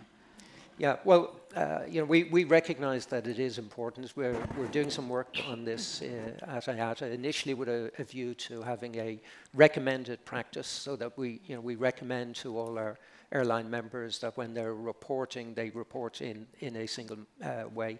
And we will then give some debate as to whether we make it a requirement of airline members of IATA to report in a single way. Because to be honest, I think it is critical that people have to have confidence when you're reporting figures. And we saw what happened to the car industry when it was clear that some of the manufacturers were cheating with the way they were reporting. So for me, transparency in this area is absolutely critical to ensure that people have confidence in what the industry is doing. And you should expect IATA to do something in relation to this in the very near future. Okay, thank you. Was there another hand in the right?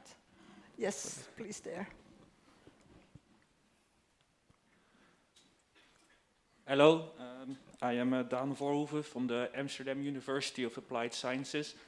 I heard you talking about indeed scrapping short-haul flights in Germany, and then I heard that the real problem is with long-haul flights. So I was wondering, what did Lufthansa do with the freed up slots at the airport when they scrapped a short-haul flight? Because often those new slots get used for new long-haul flights. And is IATA, or can IATA regulate that? Because if you scrap short-haul flights and put in new long-haul flights, your emissions increase still. So IATA cannot regulate that. That would be a competition issue, and it would be anti-competitive for IATA to regulate that. So competition regulators would not allow us to do that. Yeah. On the longer flight topic, obviously, I do believe, and we saw it in the entry statement from Eamonn, that that in the end, also longer flights and the connectivity of the world is something that is worth preserving, you know, and I think that, you know, also the NGOs that are, you know, it's about making it more sustainable, not about banning it.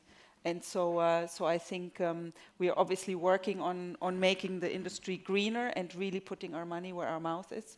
And for example, you know, to really talk about that, we committed to buying SAF for 250 million within the next 3 years. So this is not 2030. This is like next year, the year after, and the year after. But even there, with the demand that we are selling to our corporate customers, we are already taking a huge chunk of the global production. So I think really for me, and I'm really happy we all three agree on this, this is where we have to put really our eye on, to really scaling up the production, the industrialization of e-fuels, of e-kerosene, rather than just relying on the current production, which is not new technology. Yeah. Thank you. Thank you very much. Somebody there? Oh, okay, there in the back. I'll come back to you there. Thank you. My name is Vivek from NACO, Netherlands Airport Consultants. I have a question related to the methodology that you guys are talking about in terms of CO2. At the same time, when we are talking about the offsetting, because I see that airlines like Lufthansa are also providing some opportunities for the passengers to compensate their fuel so emissions. But I see quite a broad range that's related to that. So it's even sometimes 30 times higher when you choose a different offsetting program. So does the IATA is going to regulate that or going to help their airlines to have a harmonized way of having offsetting program? That's my key question. Well, I think offsetting, it's a great point because, you know, while we transition to sustainable fuels, offsetting clearly is one of the methods that the industry is pursuing. And I think CORSIA actually does have significant advantages because it regulates the offsets. It's very clear in terms of what can be used for offsetting and what cannot be used. So I think offsetting has probably got a bad reputation, some of it justified because I think some of the offsetting schemes that were pursued some years ago really questionable as to whether it was effective in reducing CO2. But I think this is where ICAO, not so much IATA, but ICAO has an important role. Recognizing that ICAO is, you know, represents the governments around the world, having, you know, clear guidelines as to what can be used for offsetting and what cannot be used is very important. Christina, and for that, because this was also the second question of you before, I think that there are really also certificates to say what is the quality of an offset. And I think there we have to more educate consumers, you know, which is really an offset that reduces already CO2 today, you know, and there are some, you know, Plan Vivo, there are some certain, you know, let's say certifications that you can get as an offset provider to say that it's a high quality offset. We have committed within the Lufthansa Group to have a certain quality, you know, to really not take ones that we don't believe in. And I also think that there is now more and more also coming up, you know, let's say global NGOs looking at what makes sense, what doesn't make sense. But I agree with you, it's still confusing to the consumer, and I think that this is part of why many of them don't choose to do it. Okay, the clock is ticking, but William, you can super be brief. ending 2 Our seconds. goal is clean aviation. We want innovation, we want sustainable aviation fuels, we want hydrogen aircraft.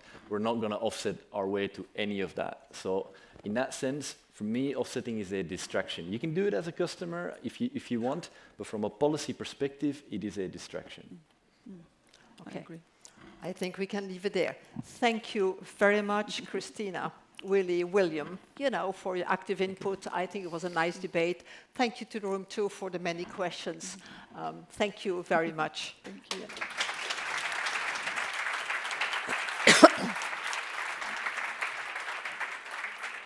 Thanks, Willie. William. Thank you. Thanks. No cleaning? Okay. Okay. Our next speaker will be, you know, Bertrand Piccard. we first going to go, I don't think I have to explain once again or present Bertrand Piccard. You know, he's the explorer and environmentalist, and of course we all know him from Solar Impulse, from the foundation he founded and is chairing. He was one of the 2 pilots, you know, that flew the Solar Impulse #2 across the world without 1 drop of fuel.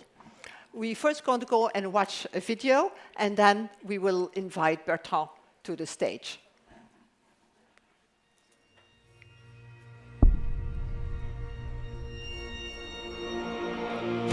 Achieving the first solar flight around the world.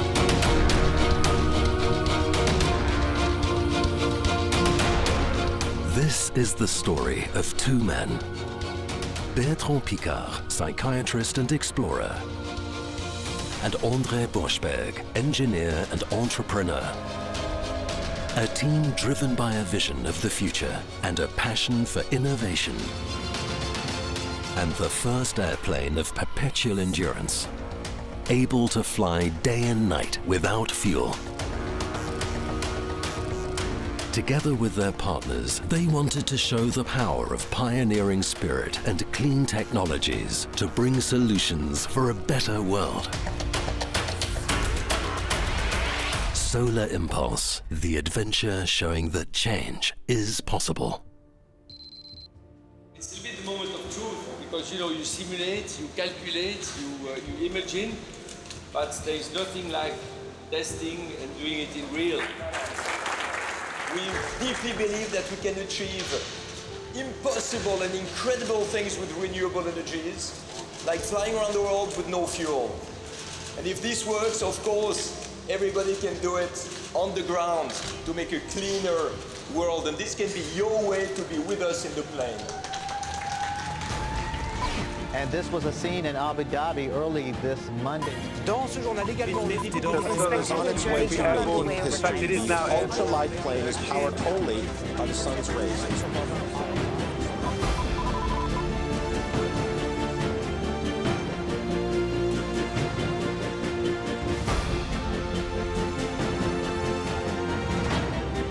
Between March and July 2015, Bertrand Piccard and André Borschberg flew without a drop of fuel from Abu Dhabi to Oman, across the Arabian Sea to India, Myanmar, China, Japan, and over the Pacific to Hawaii.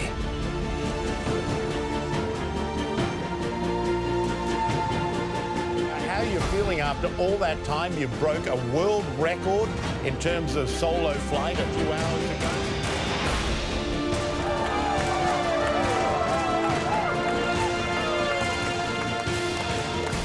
Resuming the round-the-world adventure in April 2016, Solar Impulse continued from Hawaii to California and New York, across the Atlantic to Spain, then Egypt, and made it back successfully to Abu Dhabi in July.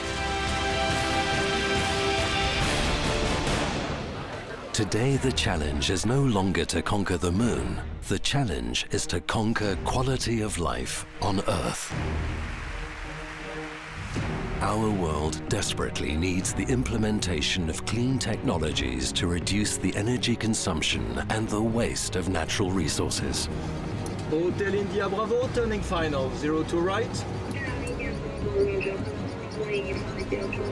This airplane was not built to carry passengers, but to carry a message. The world could reduce half of its CO2 emissions by replacing old polluting devices with new clean technologies, like those used on Solar Impulse. I am inspired by your pioneering spirit.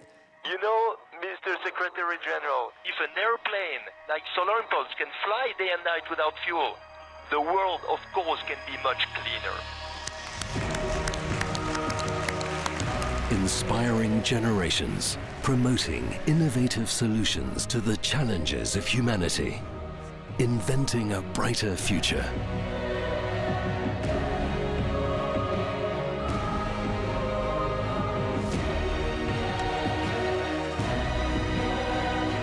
solar energy made it possible to fly many days and nights in a row without fuel, crossing 2 oceans and remaining airborne longer than any jet plane in history. 2016 has seen the completion of this pioneering adventure, flying 40,000 kilometers round the world without a single drop of fuel.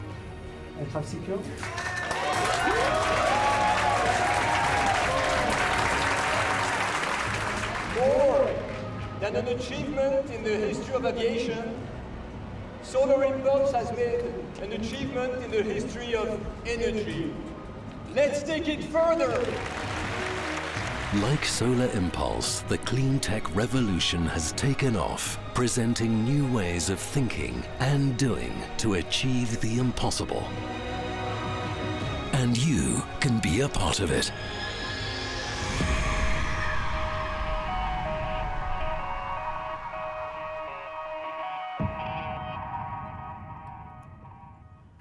Bertrand.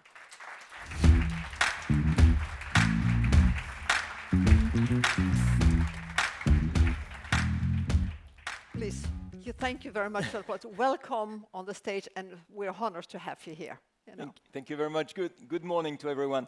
It's a long time that I promised to Bernard Rausch that I would come to make a speech at EUROCONTROL and thank the air traffic control of the world, and especially Europe, for all the support they gave me, not only when I flew with a balloon around the world, but when I was flying with Solar Impulse. You know, a balloon or Solar Impulse in an airway, it's like a pedestrian on a highway.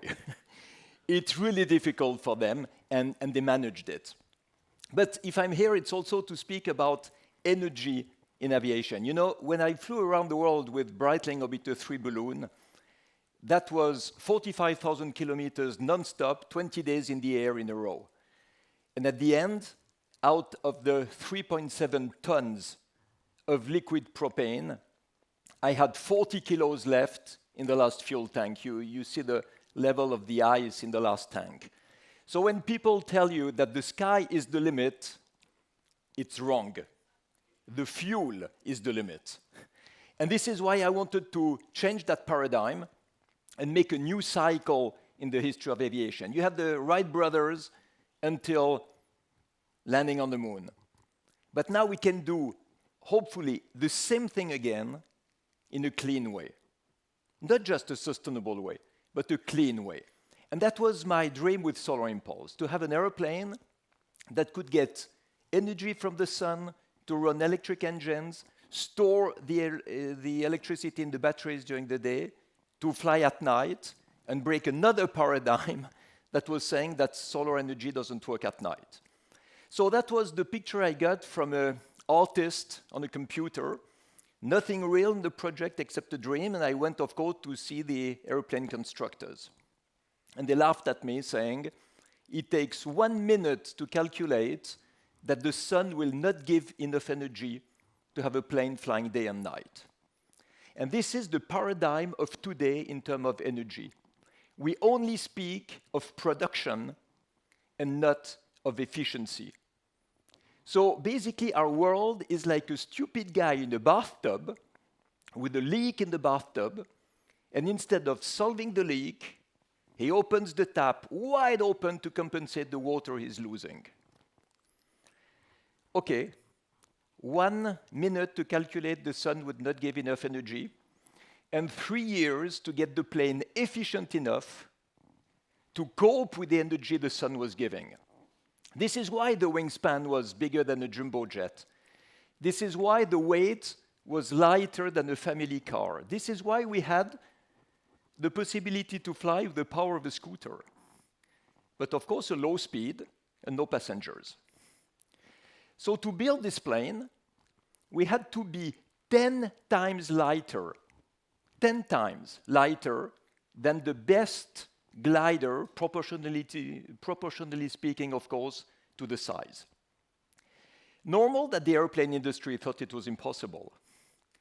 So we had to find someone who did not know it was impossible. And that was a shipyard. And when I'm saying that they did not know it is impossible, it's not just to repeat the joke of Mark Twain. It is to explain that when we don't know something is impossible, we have no filter to reinforce our previous certainties. We're completely open for absolutely new solutions and technologies. And this is what the shipyard allowed to do. New techniques of construction with carbon fiber that allowed us to be light enough. And now some of these technologies have switched to the world of aviation, and it comes from a shipyard. So it's interesting to see that very often the innovation comes from outside of the system. The funding also. I had to find 170 million euros to run this project over 15 years. And I think in front of the skepticism of the airplane industry, I made a mistake. I should have put for free, absolutely for free, the logo of all the airplane constructors and all the airlines on the fuselage and the wings of Solar Impulse. And they would have paid me a fortune to remove their name. Because they were so afraid that I would crash and damage their image. So finally, who came? Completely other supporters and sponsors. Chemical industry, telecommunication, elevators, champagne. Well, that was more for the team than for the plane, I have to admit.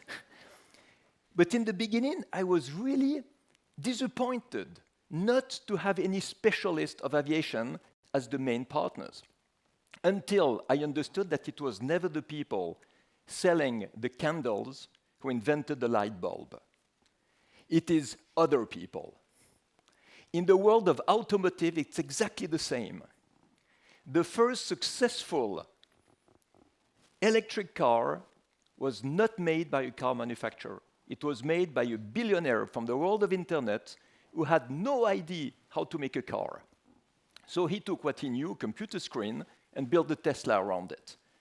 And now all the car manufacturers are desperately running behind to have a part of the market share. Let's be really careful when we are specialized in what we know, because it leads to this type of mindset. We want to go straight ahead, reproducing what we know, not looking left and right, because we don't want to be challenged by doubts and question marks. And the risk is that we lose everything else. We just miss what could help us to be more successful, to be more performant, to be more creative, to be more innovative. So each time we are convinced that we are right and that there is no other way to do, we are like on this straight road here, ready to crash on the first obstacle. Life should never be like that. Life should be a firework. For every way to think, for every different mindset, there is another direction.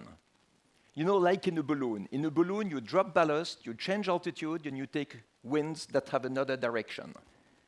In life, it's exactly the same. We have to drop the ballast of our certainties in order to catch other influences, other mindset, other strategies, solutions, answers that will necessarily reorient our way in a better trajectory. When we speak about sustainability, when we speak about ecology, it's exactly the same thing. If we look, what was in the past the straight line that the ecologist parties were telling us? They were telling us that ecology is necessary, mandatory, expensive, boring, and threatening our lifestyle. We had to do less, we had to degrow, we had to reduce mobility, we had to reduce consumption, reduce comfort. And maybe it's true, but never anybody liked to do that. Which means that after 50 years of attempts to protect the environment, it has created more resistance than adhesion. You have 95% of the population of the world who don't want less, but maybe they agree to have better instead of more. And this is the type of things that I was thinking about when I was flying in Solar Impulse across oceans. Can you imagine the situation? You are alone in an experimental aircraft that is completely unique in the world. It flies with the power of the sun, and when you look at your big propellers turning left and right of the cockpit, there is no noise, no pollution, no fuel, and you can fly almost forever. I promise you there's a moment I pinched myself because I thought I would wake up in my bed. I thought it was a dream. I thought I was in the future. I thought that I was like in a science fiction movie. But actually, not at all.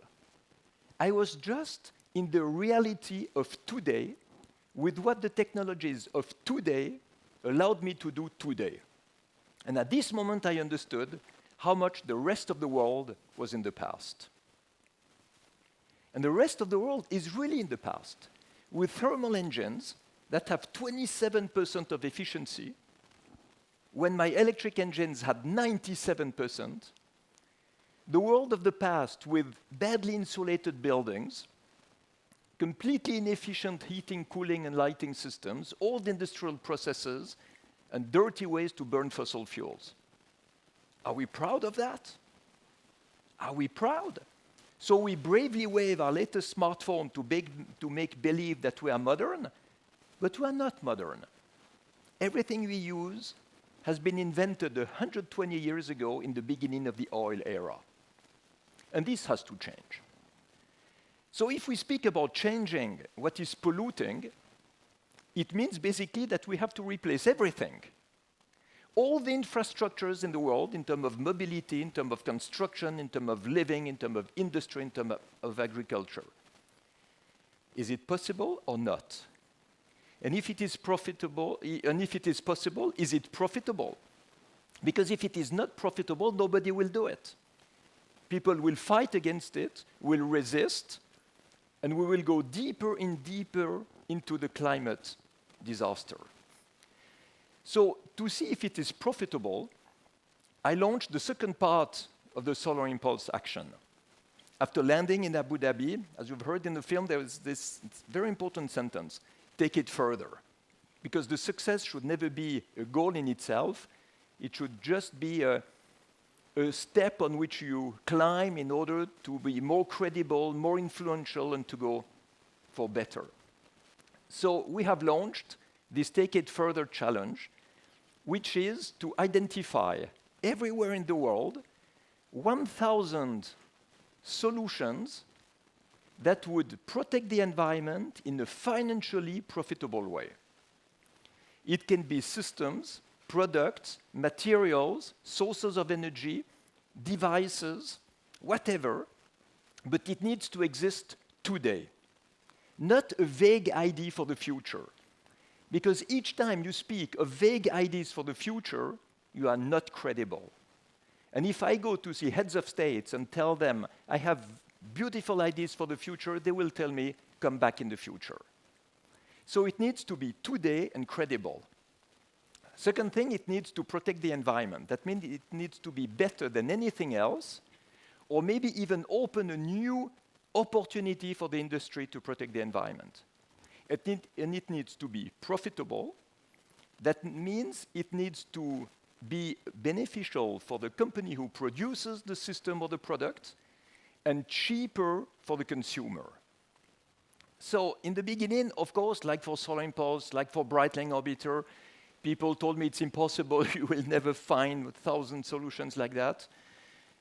Well, we reached 1,000 solutions last April with the support of corporate companies, of regions like Grand Est and Île-de-France in France, sponsors, donators, and we got these 1,000 solutions. Today, we are at 1,300 because success is calling for success, and 2 more solutions arrive every day. We have a group of experts who is labeling these solutions. So the Solar Impulse Foundation label is the first one in the world today, and the only one, that actually certifies the profitability of something that is environmental friendly. So of course you will like to know what we have identified for aviation. I have to admit, not a lot. Not a lot. It is really much easier to be clean on the ground than to be clean in the air.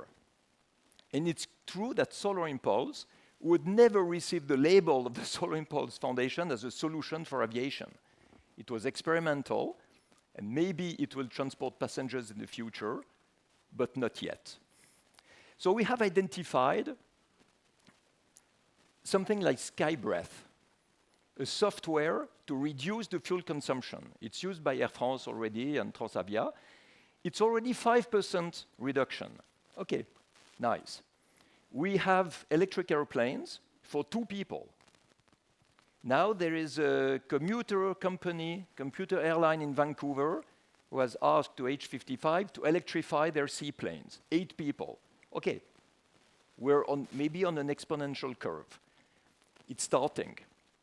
There is a lot of things on the ground that can be done that are financially profitable, like pulling the airplanes with electric trailers to the threshold, like feeding the airplane with APU off from the airport. This is technical. Now, operational solutions, I think, are much more interesting today to speak about. You have said that the European single sky is impossible. I heard so many people telling me that things are impossible. The impossible does not exist in the reality. The impossible exists in the mindset of the people who believe that the future is an extrapolation of the past. The future should never be an extrapolation of the past. The future is always unpredictable and requires from us to be disruptive. We are losing a lot of fuel and CO2 because of the air traffic regulations of every country. But you spoke about it already. What I was very surprised was to hear nothing in this introduction about the constant descent approach. If you have a constant descent approach with a Boeing 747, I don't know for the others, it is 1 ton of kerosene saved for every landing, avoiding to be gear down, full flaps, full power at 250 knots. Of course, it requires from ATC to change the rules. But this is what we have to do. Otherwise, what are we going how are we going to achieve our goal? We each time are pushing the responsibility on others. The airlines are saying it's the air traffic control or it's the regulation. The regulation is saying it's the aircraft constructors. The aircraft constructors are saying it's the airlines. So at the end, we have today the possibility to save 20% with technical and operational procedures, 20% of CO2 emissions. Maybe in 2030 or 35, we will have clean airplanes. And I believe in it because aviation is the most magnificent example of disruption in the world. Going from 1903 with the Wright brothers flyer to the Concorde and to the moon landing. So the people who are laughing about the possibility to have SAF or hydrogen or electric planes in 2030 or 2035, the ones who are laughing about that should be really careful because they will look as stupid as the one who made fun of the Wright brothers flyer before they achieved their flight. And if you go at the Dayton Museum in Ohio, there's a beautiful sentence from the mayor of Dayton in 1903. It was said, I hope that these 2 young guys will take a serious job instead of losing their time with stupid toys. Can you imagine? So let's not do the same thing with aviation today. But between 20% today and 100% clean in 2035, there is a huge gap. There is a huge gap. And how are we going to do it? Not by saying we have a solution for the future, because it will never be credible. It is the blah, blah, blah that the green activists are saying when they attack aviation. So, of course, aviation has become the scapegoat with only 2.5%. This is true. But why? Why is it the scapegoat? Why is it not the digital industry? Why is it not the textile industry? Why is it not the construction industry? It's because aviation made the huge mistake of trying to remain outside of the agreements, especially the Paris Agreement. And I love aviation. I am here amongst friends. But friends can be criticized. It is useless to criticize enemies, because you will never move them. But you have to criticize your friends and say, guys, you messed it up. You know, if today I take this bottle of water and I spill it on the floor and I throw it into the room, you're going to ask me to clean my mess. But when I fly in an airline, why am I not supposed to clean my mess? When I'm not flying in Solar Impulse, when I'm flying in a normal airplane, I put CO2 and contrail in the sky. Why am I not obliged to do it? So we say, oh, the passengers are free to do it, it's their responsibility. No, it's not their responsibility. It is the responsibility of the regulation, and this has to be done by the airlines if they want to survive. Because aviation is really in a big problem, you know. I think today, the duty of airlines is to include in the price of the ticket the reabsorption, because you're going to say, I don't believe in offset. I'm skeptical about offset. I'm speaking of reabsorption. The price of reabsorbing the CO2 that has been emitted. I do it on my own with my climate foundation. I don't know why other people are not doing it in a mandatory way. And the price of airline tickets should include the cost of reabsorbing the CO2 in any other way that we can. Maybe it could be used, all this money, to develop SAF or to develop hydrogen industry for aviation. But at least it should be included. And I think that the passengers, contrary to what we have heard, will not even see the difference. Because if I take a low cost across Europe, it costs me €5. And when I buy the ticket, I never know in advance if the airline ticket will be €25 or €250, because it depends on the demand, the day, when I'm booking, and so on. So finally, this amount of money is ridiculous and should be put everywhere. It's not a question only of environment, it's a question of showing that the industry is taking its part in the situation. And what I heard before is not something that is going to be helpful to you. To say that the only goal of aviation is to increase the number of passengers? You think it's serious? And you think it's serious to say it's going to cost us too much to clean up our mess? So we are not going to do anything? And we wait for 2030 to have SAF? It doesn't work. I think there is a basic misunderstanding between the revenue and the profit. The goal is not to increase the revenue. The goal is to increase the profit. And you can very well fly less, include the CO2 reabsorption in the price of every ticket. The tickets will be maybe a bit more expensive, but what you need is a higher margin.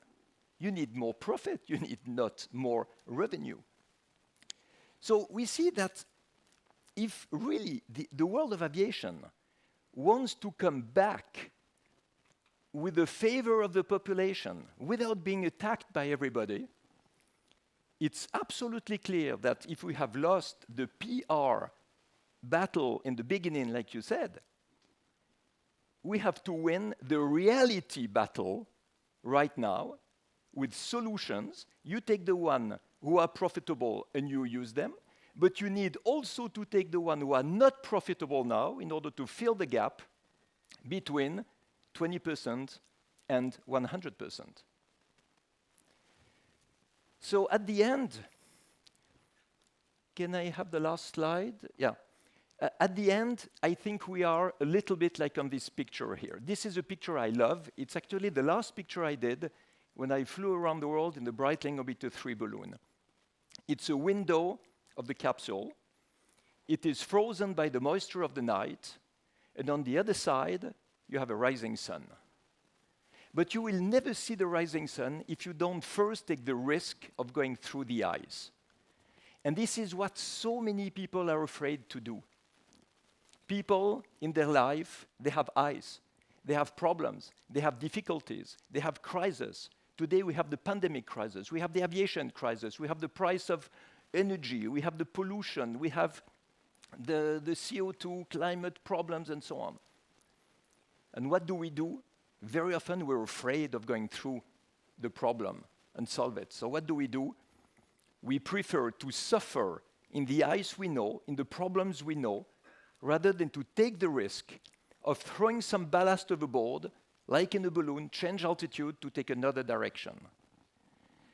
So I believe that the crisis we have today will either remain a crisis in which we will suffer, or if we take it as what it is, that means a fantastic incentive for disruption, it will become a fantastic adventure. Aviation has proven that it can do it. The iconic demonstration of disruption is aviation. And now it's time that we start again with disruption. We had disruptions in the 71st years of aviation. After that, we had optimization, which is good. Good. Better planes, safer, more quiet, less fuel consumption. But it is optimization, it's not disruption. And we need to put back in the mindset of all the actors in aviation the wish for disruption, the wish to do things completely differently. In terms of economics, in terms of technology, in terms of PR, in terms of environment, in terms of flying routes, in terms of constant distance approach, all these things. If we don't, aviation will remain in the crisis. Aviation will remain in a crisis. And don't believe I will be happy. I will be desperate. I will be really depressed because we will have missed an opportunity to continue the adventure of aviation and the demonstration of what we can do together. So let's do it together because we can. A part is profitable, a part is not profitable, and we have to pay for it today to survive. And after 2030, it will be possible to continue just with technologies of the future. But let's start already in the present. Good luck.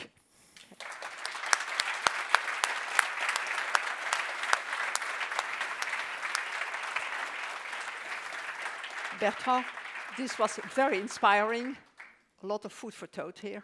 Thank you very much. It was a pleasure having you. We were really honored. Thank you very much. With pleasure. Monsieur. Thank you. Thank you.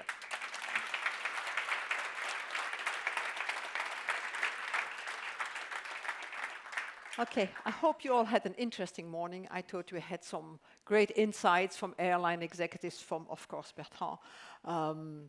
This afternoon will be even as interesting, more interesting maybe. Anyhow, it's time to break up for lunch.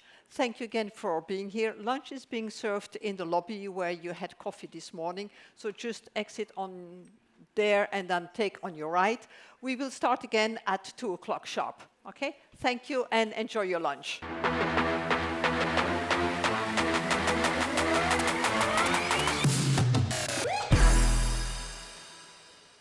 So, welcome back to the EUROCONTROL Aviation Sustainability Summit. I hope you have enjoyed the lunch. And following the great discussions, and I would say inspiring discussions that we had this morning, there is an exciting afternoon session coming up. There's going to be an interview with Mr. József Váradi here. There's going to be a panel debate, and of course we have the Commission DG coming up afterwards, Henrik Hololei. But first, from Cancun. So it's going to be 8 or 10 past 8 in the morning there. We have an exceptional intervention from Mr. Olivier Jankovec, the ACI Europe director, which will tell us about the plans of the airports to decarbonize in the years ahead.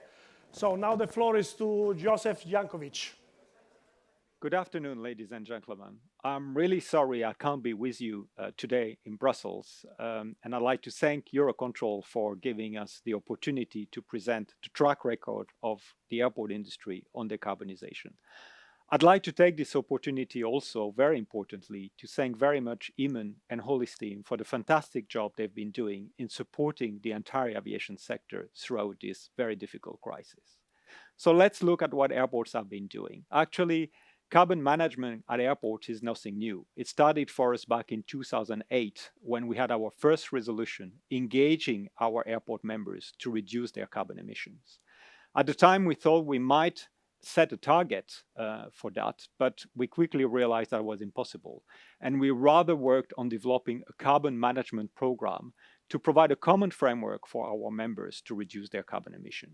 And this is just what we did a year later when we launched airport carbon accreditation with the support of EUROCONTROL, of the European Commission and ECAC. Airport carbon accreditation has become the global standard for carbon management in the meantime. And what it does, very importantly, is scopes airport emissions that has happened at the airport, because the airport is a uniquely complex environment with multiple CO2 sources.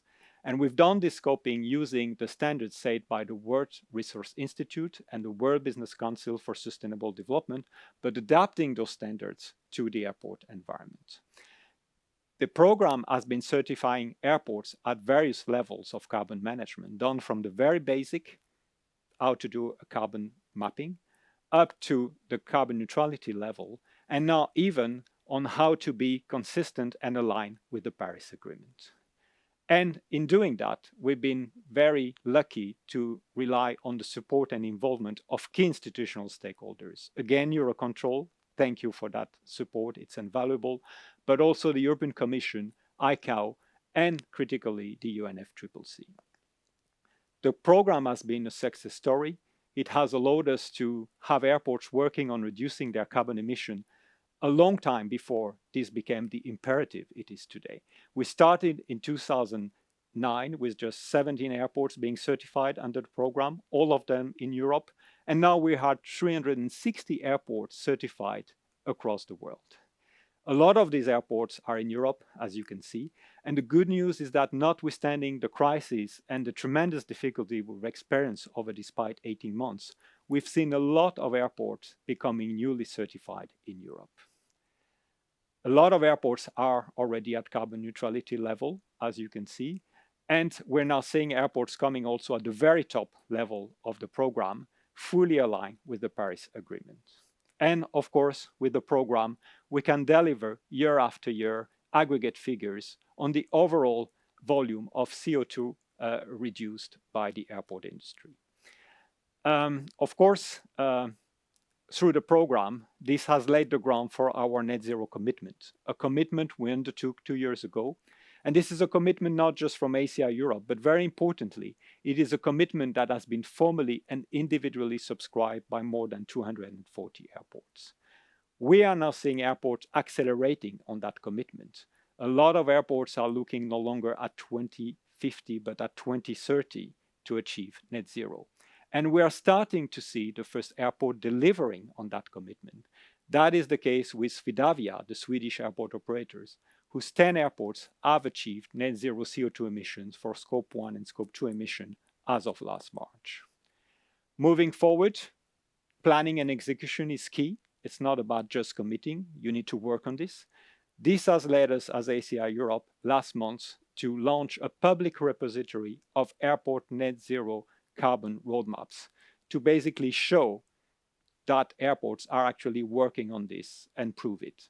We have now 19 roadmaps in that public repository covering more than 110 airports. Looking at beyond Scope 1 and 2 emissions, so Scope 3 emission, how airports need now to also work on facilitating emission reduction from their operational stakeholders, in particular from airline and aircraft. This is about operational efficiency and major operational integration, so moving from the basis that we have, ACDM, to total airport management. It is about preparing for the deployment of sustainable aviation fuel, and it is also charting the way about new aircraft energy systems, electrification and hydrogen. Airports need to be part of the supply and delivery of those new energy that will power the aircraft of the future. And this is why you're seeing now airports partnering with airlines, with energy suppliers, and with aircraft manufacturers to prepare the way towards that. The way forward is, of course, very challenging, but it is essential that as European aviation, we remained leaders in decarbonization, and it is essential that we get the support of Europe for that, and that we're perfectly aligned. This is all the more important, I think, when we take stock of the result of COP26. Clearly, in Europe, we have passed the political tipping point. Regulation is here with Fit for 55. We're working on that. The pressure from civil society is there, and it will only increase, and that means we need to accelerate climate action. Looking at our goals, we're fully aligned between the industry and the EU institutions. This is the result of Destination 2050, our common European aviation industry roadmap to achieve net zero by 2050. But our goals, our targets, are still outpacing technology, market mechanism, and financial models. And this is all we need to work on to make sure that we can indeed achieve and deliver. And for that, clearly, we need to secure an orderly transition to net zero that also preserves air connectivity and all the benefit it gives to society in terms of economics and social cohesion. And for that, we need to work very closely with our policymakers and regulators. And this is precisely why last week, together with our Destination 2050 partners, A4E, ASD, ERA, and CANSO, we have urged the European Commission, Commissioner Vălean, and also the French EU presidency to engage with us and to develop an EU pact for sustainable aviation. We see this pact as essential to ensure the coherence and the alignment between the industry efforts and the regulatory and policy framework, because that coherence, that alignment will be the only way for us to deliver together. We hope that such a pact could be launched at the Aviation Summit that will be staged by the incoming French presidency of the EU next February. And we look forward, of course, to keep working as ACI with the rest of the industry and with all our stakeholders, in particular our key institutional stakeholders. Thank you for your attention, and thank you again to EUROCONTROL for allowing us to be here.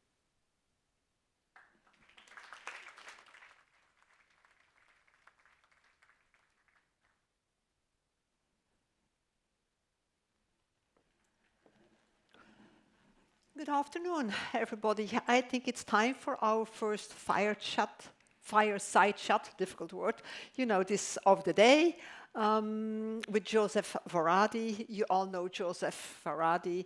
He's the co-founder and CEO of Wizz Air, Central and Europe fastest growing airline and largest LCC, or shall I say ultra low-cost carrier. József, please.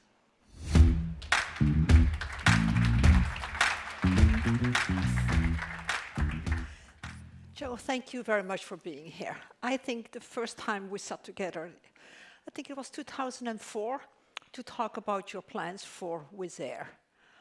I thought to myself, who the heck puts bright pink and purple on their aircraft livery?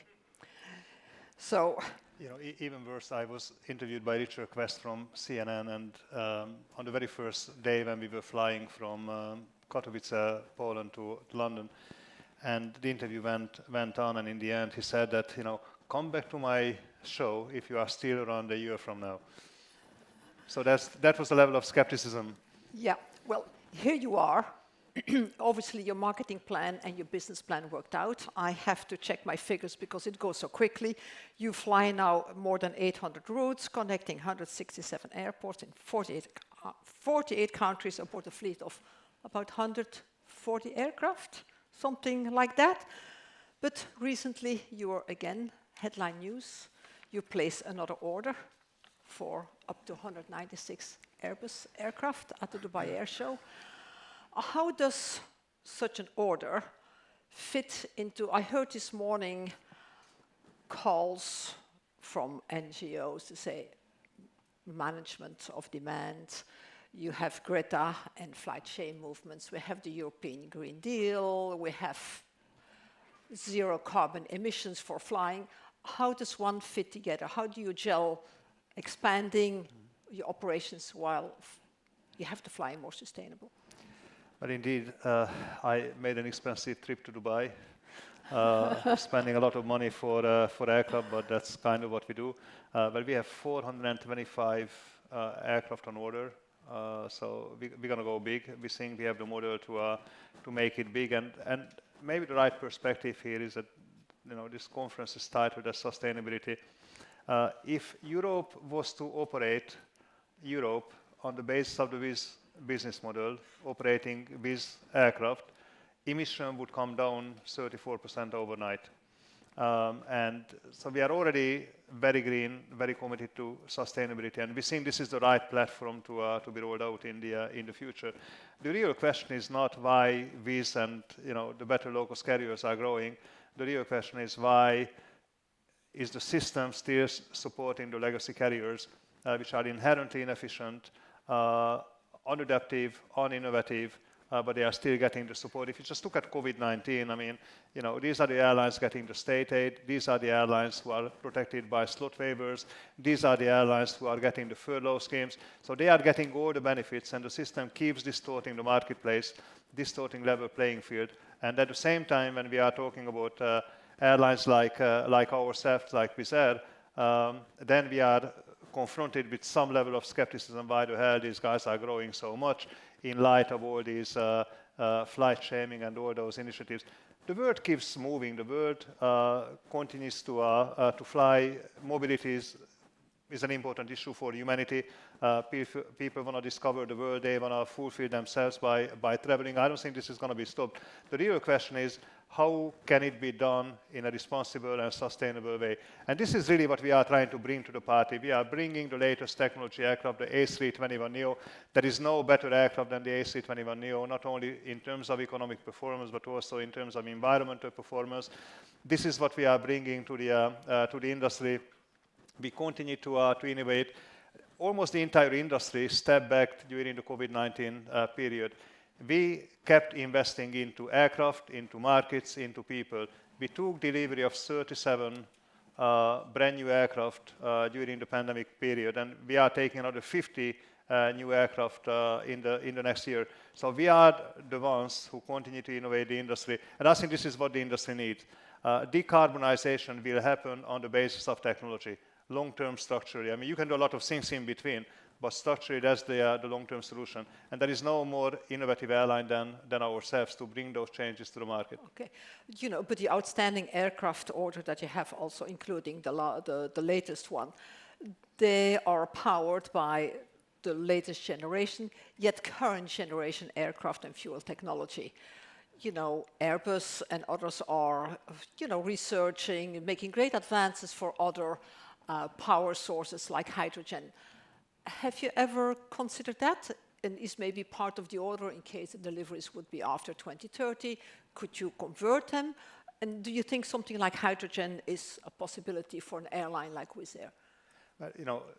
The technology is the technology what you have available. I mean, that's the best what you can do. I mean, you have two choices. You innovate with what you have, or you don't innovate. I mean, we have decided to innovate with the technology what's available to the industry, and we are very committed to that line of innovation. At the same time, we actually have tied up with Airbus piloting a project on hydrogen technology. So we are kind of adding the operator experience to it. They bring in the technological aspect to that project, and we see how to best define the next generation aircraft. So we are absolutely committed with regard to innovating this industry, and we want to do what we can to bring progress forward. And if I had to make one advice to the whole value chain, I think we need to push more aggressively for technology. We can do a lot of greenwashing, and we can position the industry left or right what we are doing already, but the real change will come with technology. And I think that's the line what we need to speed up and we need to enhance, and we try to add value to that process, and we try to play our part into it. Yeah, sustainable aviation fuel, SAF, is definitely part for the short-term solution to get, to zero emissions. Or what's your position on SAF? And you're the largest airline in Central, or most of your market is Central and Eastern Europe. Do you have SAF there? Not yet, but we are very committed to use it once it becomes available. I mean, look, we'll do whatever we have to do to make this industry more sustainable, and of course we are exploring SAF, but SAF is not going to be the long-term structural solution. We still have to define the economics of SAF. We have to define the materials to be used for SAF, and we may fall into all sorts of traps, and we may confront with all sorts of issues going forward with that regard. But of course, we're going to be making the commitments needed to make this industry cleaner, greener, and more sustainable. But I don't think strategically long-term SAF is the solution. This is only a bridging between where we are today versus what we need to be a few decades down the line. But you see it as an interim solution is the only way. It's a partial solution. Yeah, exactly. You want to be the greenest choice of air travel. It's a bold statement. What does it entail?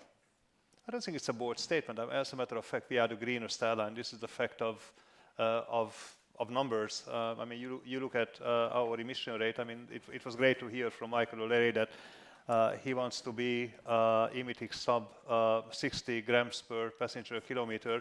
Well, we are already 57. And it's a pity that we have to wait for. There. Well, yeah. It's a pity we have to wait for him for another 9 years to join the club, but it's okay. He may be moving a little slower. And by the time he's going to be sub 60, we're going to be sub 50 because we are targeting 47 grams by 2030. So we are already the cleanest, and we are committed to innovation by bringing in new technology. And we think that just by keeping the fleet young, actually making it even younger than what it is today, we're going to be even greener, and we're going to be the lead in the industry. At the moment, we have a fleet with an average age of 5 years. It's going to come down to 3 years within 5 years, given the delivery streams what we have in front of us. And we are upgauging aircraft. We are bringing in new technology on the aircraft, and I don't think there is a better way to demonstrate your commitment to sustainability. It is innovation, it is investment. You need to spend the money on technology to make this industry cleaner. Yeah, but it's also other operations. We were talking, when I was listening to Bertrand Piccard this morning, he was definitely saying, there should be more progress being made in continuous descent. I think you have a lot of continuous descent at one airport, at your main hub in Budapest. Yes, absolutely. We are working with EUROCONTROL. I think it's a great cooperation, and we try to address operational efficiency as well as sustainability as a matter of initiative. And we are looking at operational procedures, how to best apply those to reduce our footprint. And yes, that kind of feels like a common sense now that you fly an aircraft and you continuously descend the aircraft. And we are just trying to apply common sense there. And it would be great to be able to do that on a broader scale. Well, it looks like it is common sense, but yet it's not applied a lot. So what can you do? What are you calling for that it would be, as a matter of fact, normal operation at airports across Europe? Maybe I should be joining, maybe I shouldn't be joining, kind of beating up the whole ATM system in Europe. But it's been discussed extensively how inefficient it is, how it is being operated right now. And it was said that if you really want to make an impressive change, short term, you need to touch the ATC, the ATM operation. Because that would bring imminent changes to the system. It's just an inefficient kind of the old boys club. This needs to change. And you kind of put the pressure on the airlines in the industry. But if you really look at the value chain, we are dealing with aircraft manufacturers. They bring in the technology. We are dealing with the ATM, ATC system. they govern the operation of the industry in Europe. You look at the fuel suppliers, they need to come up with a fuel solution to here. Probably we are actually the least responsible for sustainability of the whole value chain of the whole aviation industry, although everyone is looking at the airlines, but everyone needs to play into this. I mean, this is an issue of a network, of a value chain, as opposed to just a single constituent called airline. So we have to spread the responsibility, and we need to get the commitment of each of the parties playing into this. And do you see some progress there? When you take, for example, 5 years ago, I know, do you see there is more, you know, more cooperation, more, because the drive for a more sustainable operation, it's across the industry. So you feel that airports are more open to talk about it, what they can do with you? There is a lot more talk than before, but I'm not sure there is a hell of a walk compared to where we were. Airports are becoming more engaged, but if you really look at the whole value chain, I mean, you have kind of two dispersed constituents, the airports and the airlines, and you are dealing with monopolies, state monopolies, or duopolies or oligopolies in the system. So given the nature of those operations, like the ATM system or even aircraft manufacturers, they are simply just much slower to move. And I think that's where the regulator needs to come in. They need to put pressure on innovation and technology, because this is going to be the way to get out of this. We need to change, we need to adopt, and everyone, all of the elements of the value chain needs to come forward with what they are committing to and what they are going to change. It's just not going to work like you put all the blame and pressure on the airlines and expect the industry to change. Everyone needs to change. Yeah. How do you shift the other parties in a higher gear? Well, I think it is a matter of leadership. I think it is a matter of political and regulatory focus. So it needs to be an orchestrated process. Change is a process. It's not an event. You know, it needs to be followed through. It is continuous, but everyone needs to recognize, you know, his or her own responsibilities in the process. But it needs to be coming from the top, because I'm not sure that we're going to be achieving anything on the basis of voluntary commitments. I mean, how great it is to say that we're going to be net zero in 2050. I mean, who's going to be alive in 2050? Well, hopefully we all will be alive, but it's not sure it's going to be our issue. I mean, we can make a commitment what's going to happen in 30 years from now, but we'll do nothing about it, really. So we need to start moving, and we need to start moving now. Okay, well then maybe if you say we cannot really count on voluntary getting where the targets are, then maybe the Fit for 55 regulatory package is the perfect solution. I think that is a bit of a joke, to be honest. I mean, if I just pick one element of that and you put it in context of life, you know, what it says that let's tax all the low-cost carriers in Europe, and pretty much let's exempt most of the businesses of the legacy carriers. So you would be even further distorting level playing field. I mean, cargo is 15% of European aviation, long haul is 50% of European aviation. So essentially, you would be exempting 2/3 of the carbon footprint in Europe, and you say we do it in respect of the environment and in response to the emission of the industry. I mean, that's a bit of a joke. I mean, if there is anything coming, it has to be fair and equitable, and it has to be played out on that basis. And it needs to be level playing field. This is the interest of the industry. And again, the system keeps protecting the legacy carriers' interest, and those are the least innovative constituents in the industry. I mean, innovation has been brought into industry by low-cost carriers like ourselves and others, not by the legacy carriers. Yeah. You know, so the Fit for 55 and the Refuel EU foresees a tax on kerosene.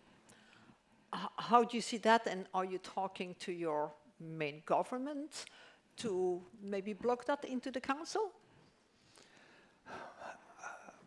Being fair, the company, well, I mean, companies, airlines in the industry need to come across with transparency, and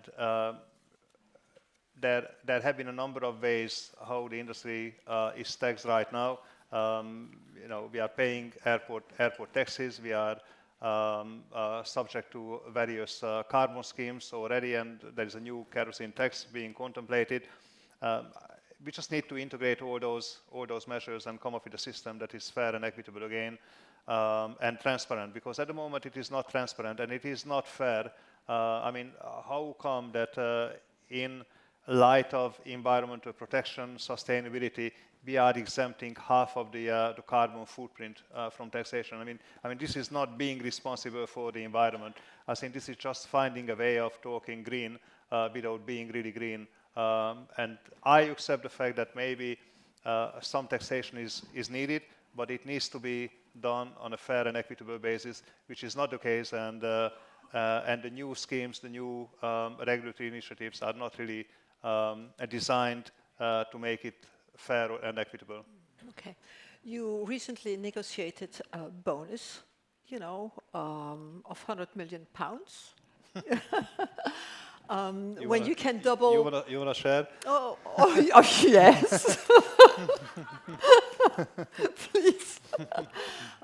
When you can double the price, the share price within a certain time frame. Now, those are financial conditions. Were there also some kind of environmental conditions attached to the bonus? Well, you know, when that was negotiated, I thought share price should be doubled, but given where our share price is today, actually it needs to be tripled.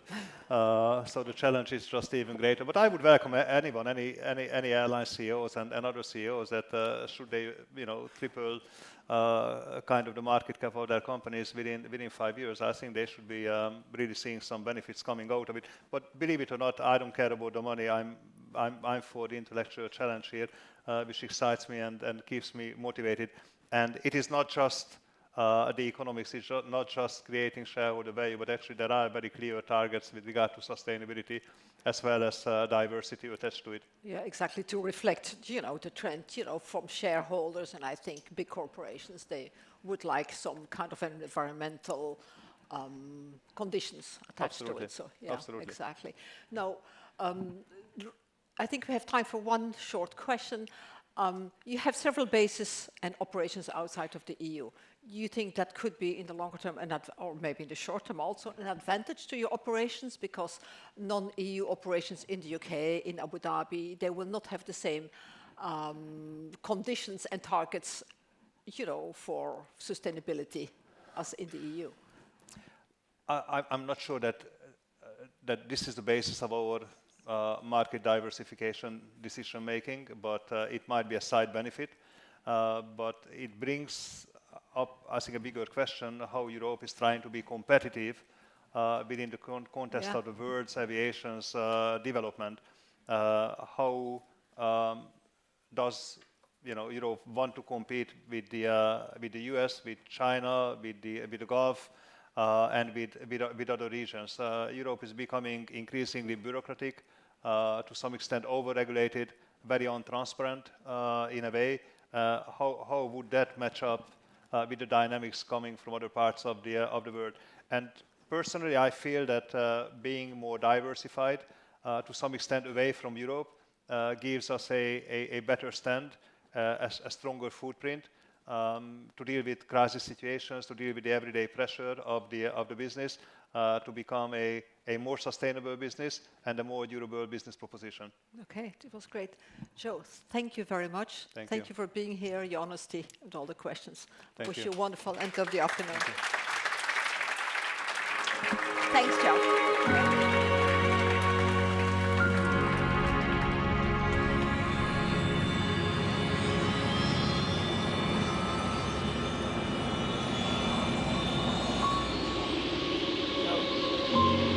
So that's it for me this afternoon. I'm handing over now to my colleague, Andrew Charlton. Thank you very much, everybody. Oh. Thanks, Kathy. Great job. Thank you. Can I just say that from now on, I'm never going to come up on stage unless there's a shark. I really love that shark. And, you know, let's hope that that's a bit of a pre-warning to how we're going to handle this afternoon's debate. The famous French cosmetics maker Coco Chanel famously once said, "In the factory, we make cosmetics. In the shop, we sell hope. And I think aviation is sort of like that, only in reverse. In the shop, we sell glamour.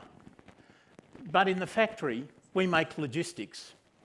And it's really important, for all this talk about SAFs, for all this talk about regulatory change, we've actually got to get down to where the rubber meets the road. And I think a lot of people have already today been saying we need to make meaningful, substantive changes at the operational level. And that's the topic that we're going to be discussing today. And you could barely have, obviously, it would have been lovely to have Olivier Jankovec from the airports here, but, you know, Cancun, Brussels, what sort of choice?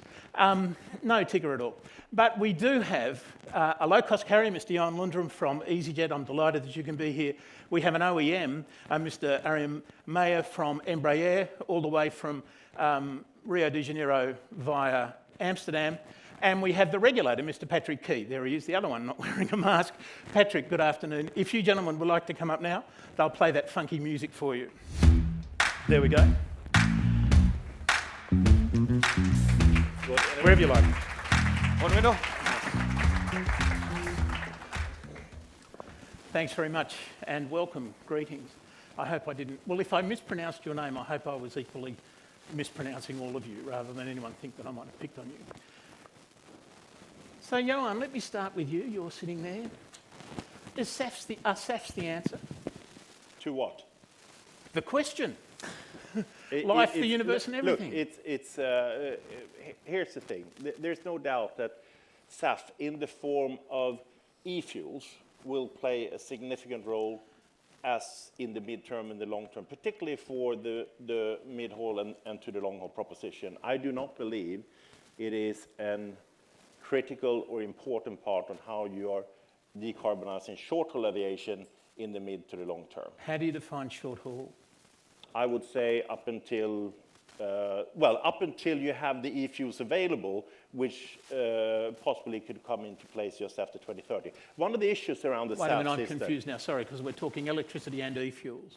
No, e-fuels... I'm a very simple bear. The e-fuels is the more efficient forms, like the power-to-liquid fuels out of the sustainable aviation fuels. Sustainable aviation fuels, the way it is, you can use them today, are basically the biofuels. Correct. But biofuels, who working on the feedstock, is not the sustainable long-term solution. You have to move over to the more efficient e-fuels, which is the power-to-the-liquid sustainable aviation fuels. So that's what my concern sits around the SAFs, is that if it is a huge number now of efforts and resources going into trying to set up capacities and supply of the biofuels, which is not going to be the long-term solution for aviation when it comes particularly to the long haul, then we got to make sure that that doesn't remove the resources to set ourselves up for the e-fuels and the sustainable fuels. That's going to be needed also then going forward for 2030. So you see e-fuels effectively, and I'm putting words into your mouth, but you see e-fuels almost as a fool's gold. You know, we're going to run after sorry, I got that wrong. You see biofuels, biofuels as almost a fool's gold. We're going to rush after that, and then we'll be stuck. No, what you need to think about is that the sustainable aviation fuel that is available today, when in use, it has exactly the same characteristics as the kerosene. So it is an offsetting mechanism in its own right. It's actually in its production when you're then basically attracting carbon from the air. But it is a carbon offsetting mechanism at a high quality level. Now, where you want to get to is clearly that you're having true zero emissions fuels to be using. And that's the power of the e-fuels. But the problem is, of course, that is still not readily available. And one of the concerns that I have with the SAFs is also the cost and the supply onto that. And if you're trying to sort that out with tremendous re-engineering to sort out the supply issue on the biofuel, well, that's not going to be your solution. That's going to take you anywhere from 2035 and onwards, I believe, because then you're competing with a different type of feedstock. Right. So what's the question now? It is there. I wish I could remember. It is there. I wish I could remember. No, it is there. Is it a solution? It is there as one of the technologies that is available today to use, but it's pretty insignificant. Even the mandates where you're looking at now at being at that, is it 2% by 2025? I believe as an example, it needs to be ownership costs of that and the fuel cost needs to be in line where we stand on the kerosene if you're going to actually be able to use it without huge disruption onto the marketplace. And please make sure you don't forget about the resources that needs to be in place to produce the e-fuels. Well, I'm going to come to that, let me assure you. But Arjan, I listened to József Váradi. Technology is the answer. We're all waiting for you. What's holding us up? Well, yeah, I guess everyone's pointing at each other, but it's a collective challenge, I would say. The thing is, Embraer is in the up to 150 seat segment. So although we're number 3 OEM in the world after the mighty Airbus and Boeing, I think we are in the segment where change will happen first. It will happen on the smaller level. So what's happening? Well, we announced recently some concept that you see on the screen at the moment, what we call the Energia product. It's conceptual. It's really to invite partners around the globe, but also customers to talk about how aviation can develop on the smaller segment. I think to Johan's point, SAF on the bigger aircraft, that is a temporary solution for the longer run. But we believe in a smaller segment, we will have to find other solutions to get to a net zero 2050. We're talking about flying on batteries. Now, we've heard a lot about that is impossible. We are working on eVTOLs on a very small scale. We flew a one-passenger airplane fully electric. We're working on bigger vertical takeoff, and we also believe that by 2035 we could see small aircraft on electric only. We're looking at hybrid, and of course we're looking at hydrogen. But in parallel, quote unquote, the easiest solution is SAF, whether it's biofuel or synthetic fuels. But there's a huge logistic challenge. And we're going to need all the solutions across the board to get to 2050 on a net zero scale. Sorry, let me just make sure I understand that. You think, to Johan's point effectively, that for small, short haul, and frankly quite short haul, electric is a possibility by 2050? Yeah, very much so. Although to be fair, we believe we could do, well, we've issued to the public our specs, 10 seats, 200-mile range, so really small and nimble. That is already with quite bold and aggressive assumptions on electrical storage power, on durability of batteries, on charging of batteries. Right. So it will start small, and undoubtedly it will grow beyond, but it won't get to the narrow body segment that we know today. We're going to need different technologies for that. So Johan, do I get any advance on 2050? Well, there are over 200, well-funded projects. Including some by you. Yes, that we are partnering with as well, who believes that they're going to have 100+ seaters available of aircraft on electric by 2030. 2030. Yeah. What you have to believe, the issue is that you have to believe that you're going to see the same type of development in new generation batteries, the sulfur batteries that you have seen in the past 10 years. If you can get to that, that's where you're going to be able to have short haul, narrow bodied about that time scale. But I think it's important to understand that, and as was pointed out, I don't think we have the luxury to rule out any of the technologies that is there. But we know that hydrogen and we know that electric can play a part. It will play a part. That is true zero emissions technology. When we started talking about that in easyJet, and that was before my time in the company, I mean, there were so many skeptics out there whether you could see that this could ever happen. Now there's nobody who really talks about will it happen, is when, and what will the impact be of that. And most likely it could also be a combination of these technologies as well. But this is really the key. You want to get on to the true zero emissions technologies, and that's what electric and hydrogen represent. So do we get to a place, and Patrick, question for you, I think, do we get to a place where at an airport we're going to have classic kerosene, Jet A1, we're going to have SAFs, we're going to have electricity, and we're going to have hydrogen? That shouldn't take long to certify, should it? That couple of weeks? Give you a month, is that right? Time off for Christmas? Yes, I think it would be very easy to certify, wouldn't it? No, the difficulty would be, first, very SAF and SAF. Yeah. We discussed about it. And in fact, we certify engines to be operating SAF up to 50% blending. Higher than 50%, we may need to introduce changes into the engine technology because the characteristics, the properties of the fuel would be different. It's possible. It's not. It's still things that we need to investigate. But if you have this, then you would have SAF and SAF and SAF Plus. Oh, good. Which would make it even easier to My certify. word. No, the real difficulty is going to be on the supply chain, the logistics. It was mentioned before, you know, how to provide SAF to different types of users. And also potentially, how do you qualify the type of supply that you need to get for that type of plane, which would complexify in a tremendous manner the airport operations.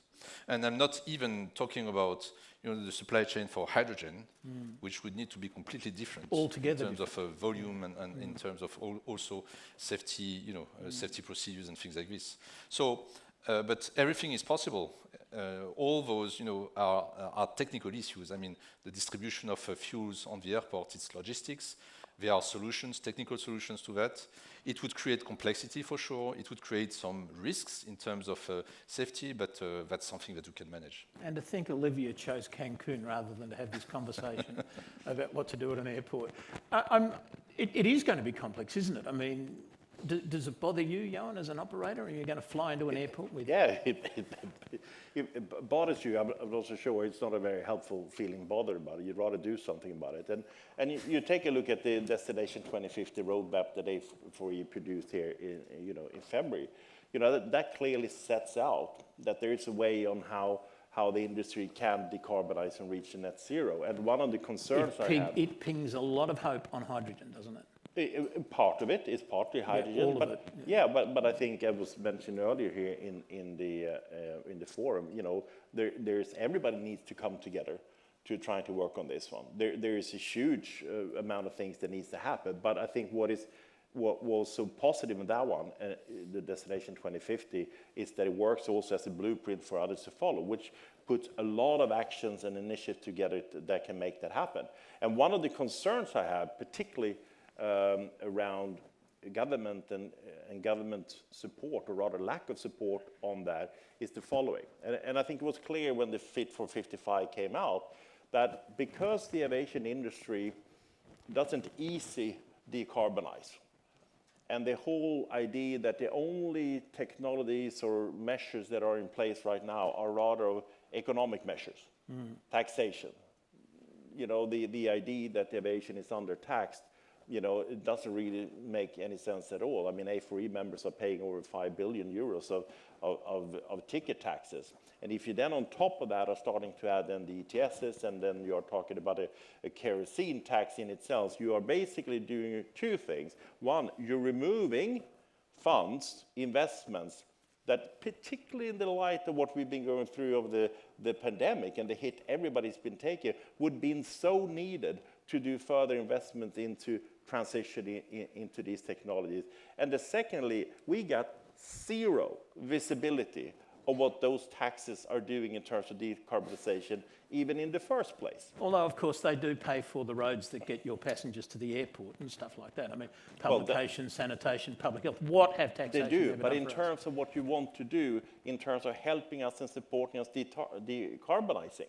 So, I mean, one of the things that I've been raising is to say there should be a fair estimate and a view on the Fit for 55 to not take every sector and adapt it to the same timelines. I think, to be fair, that's what's happened in aviation. I don't think Fit for 55 does apply to aviation, frankly. And well, let's wait and see. There are a number of proposals in this. One is the kerosene, as you know, as an example. One is about, you know, the SAF's blending mandate in there. So I think it should be also then put into the context to say how easy is it for sectors to transition into this, and what is the support and the resources needed in order for us to get there. And that's what we laid out in the Destination 2050. I'll come back to why on earth we always think someone else should pay for it. But let me go back, though, to hydrogen for a moment. Arjan, ask you, you talked about the fact that you've got electric well and truly down the runway now. You're anticipating a lot of developments with electric, albeit starting with small eVTOLs and so forth. And that raises a bunch of new questions as well, of course. But what's your position on hydrogen? Do you think it is the answer for the future? Well, I don't like to repeat myself, but I think, again, we're going to need all the solutions that we can. Because no, I'm asking you about hydrogen. Yeah, so yes, we need hydrogen. Our current estimate is between 5 and 10% can be hydrogen availability by 2050. So even if Don't we get... read destination 2050, whatever you do, because that takes an altogether much more. Yeah, so, but that's the amount we're talking about. So sorry, say that again. I was so 5 to 10%. 5 to 10. And that's not a lot, is it? That's not a lot. So and then SAF is probably around half, and then we're still not at 100%. And by SAF you mean biosafs to use? Yeah, all the SAF. So biofuels, but also synthetic. Right. But we are looking at hydrogen demonstrators in the next couple of years, both in a hybrid application where we use a fuel cell to electrify it, but also to burn hydrogen. So we're looking at both solutions. The concepts we're talking about on the bigger scale, we'll use a dual SAF engine, which can use, dual fuel engine, which can use SAF and hydrogen, because hydrogen is the more complex fuel on board because of the volume need that we need on the plane. So the idea is to design the aircraft for its optimal range for hydrogen, and then on top of it you can carry SAF for the incremental range when needed. So those are the kind of concepts we're talking about. So you can talk about SAF, you can talk about hydrogen, but in the end they all come together in solutions as well. But so that makes the aeroplane itself, the actual airframe, really quite complicated, doesn't it? Hydrogen, as Patrick said earlier, hydrogen's got a very much greater volume, things like that. So do you see, and we saw some pictures of one of your competitors, you know, fixed blended wing aircraft and what have you earlier. Although obviously I prefer the Shark, but do you see this changing fundamentally, the airframe and things like that? Are we finally getting away from a pressurized tube with wings? Yeah, well, we had different concepts on the table, including the less conventional ones. We deliberately showed the more conventional ones because we believe the challenge on the power plant and the fuel type is challenging enough before we look at alternatives. But for sure, we're going to look at different solutions there as well. So Patrick, are you already working out the sort of regulatory issues of hydrogen, or are you? Yeah, regulatory, I'm not sure, but because it's a bit too soon for that. But the technology, what are the risks and things like this, the behavior of hydrogen is completely different from the behavior of fuel, flammability and so on and so forth. So this we are learning. We are working with industry partners in order to get the expertise, because we need to build the knowledge about this technology and what is the risk which is associated to the use of this new technology.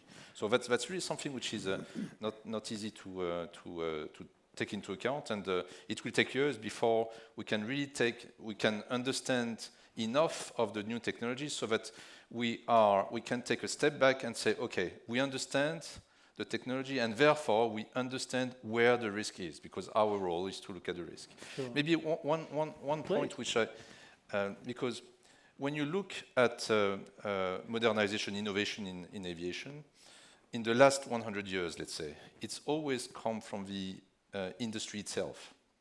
You look at the jet engines and things like this, most of it was coming from the industry itself. In the last 30 years, certainly. Arguably from the military, as long as you count the military as aviation. Okay, yes. Yeah. But when you look at what's on the table in terms of innovation now, you see that the industry on its own cannot bring the innovation to operations. It's more of a supply chain. We talk about, even if we talk about hydrogen, I think that technically, you know, the OEMs will be able to design an aircraft which is certifiable and which is safe. But it's not that much the aircraft which is a problem, it's much more the supply chain and how to bring hydrogen into the plane. So that's what is very interesting. SAF, it's the same. Huh? In terms of technology, we are there. We can fly with a 50% blending mandate on SAF, but it's the supply chain which is not there. So that's very interesting, because our future is not lying only in our own hands. We depend on others, for which aviation is not necessarily the core business. Well, indeed, and you know, it's a shame that Mr. Piccard is not here anymore, because that's effectively his message. But are there industries currently using hydrogen? Is there an industry we can look? Space, right? Yes, space. With a safety record which is not comparable to our, because the number of operations is very small, but the safety record is not bad when you think about it. So the occasional ATM issue. For the time being, for the time being, for the time being. And the key is green hydrogen, right? I Yeah, think well, that's we can all use hydrogen. But I hadn't that's still appreciated green. hydrogen had a colour. I thought it was. No, it doesn't really have a color, but it needs to be green. But okay. Well, let me ask you then: are there people making green hydrogen now? Other than space? If there are people making it, it's on an extremely small scale at the moment. I mean, they know how to do it. It's just we need it at a much bigger scale. But that seems to be the issue for everything, doesn't it? Electricity, hydrogen, and SAFs. Everything's being done on a small scale, and we're a large-scale industry, you know, by definition, global, and all those things. And so to pick up on Patrick's point, which was where I wanted to go next anyway, which is the supply chain and how far down we go and how do we get there. We heard a lot this morning about the need for governments to pay more money. If you were a government and I gave you 100 reals, euros, dollars, whatever you like, pounds, and said, this is you can spend 100 here, or 50 here and 50 there, or 25 in 4, where would you spend your money? Where would you put the money now? Yeah, I think for now I would spend the money on the concept we have on the table. 100% to the airframers. No, well, what on the development, on the technologies for now, because we don't know what the solution is going to bring. I think it's too early to put all the money on one horse and say, oh, we're going to put it on hydrogen. Because to Patrick's point, we think that's a direction to go, but there's a huge amount of challenges to make that work. So you'd put 25% on SAFs and 25% on hydrogen, or for example, let's do it that way. Yeah. Well, I'm trying. Patrick, where would you spend your $100? I would spend 75% of it on infrastructure at large, airport infrastructure. ATM. Is ATM an infrastructure? That's a very good question. I think it is infrastructure. No, on ATM, yes, but when you think about it. Innovation, industry will invest into innovation, the use of SAF with higher blendings, hydrogen, electrical, hybrid, and things like this. I'm not sure you need to put that much public money into this because it's coming from the industry. Where we are, I think we need more incentives is on actually supplying those new sources of energy to the end users, to the airlines. And that's where you need to build. It's like for electrical cars, you need to build a charging station in order for it to reach a certain threshold. In aviation, it's going to be the same. In order to be able to use hydrogen, in the network, you will need to build the infrastructure that can actually bring the hydrogen to the different airports. Yeah. And that's pure infrastructure that needs to be built. Absolutely. And Johan, your $100, how do you spend it? I would do half of it on the zero emissions technologies, and then I do 25 on the infrastructure piece, and then I would basically take the other 25 to adapt a taxation system that really incentivized early adopters of this technology and any type of technology that gave you less carbon. Because that's another thing. I mean, the taxation and the design of the system doesn't currently incentivize people enough to be early adopters of this technology. I mean, arguably, though, the extremely high price of SAF, which I think the almost inevitable high price of SAF works as a carbon tax, doesn't it? Doesn't that, well, except it's in reverse. I mean, the more you use, the more tax you'll pay. In that, the fuel will be more expensive. So how do you see it working? The more SAF you use, the less tax you pay? Well, it's the same argument you can make with the kerosene tax. Look, and this might go down as a shocker, but if you knew that you would replace the ticket taxes with the kerosene tax and not adding it on top of it, and I want to make sure that everybody heard that, not adding it on top of it, it would be fairer, wouldn't it? Yeah, because it follows the polluter pay principle. Let me say, in terms of shockers, the real shocker today is that we've had Michael O'Leary and József Váradi and Johan Lundgren all saying we're quite open to tax. Yes, I accept on a transparent and fair basis, but if you'd have asked me walking in this morning, I would have thought that everyone would suggest that tax was the Antichrist.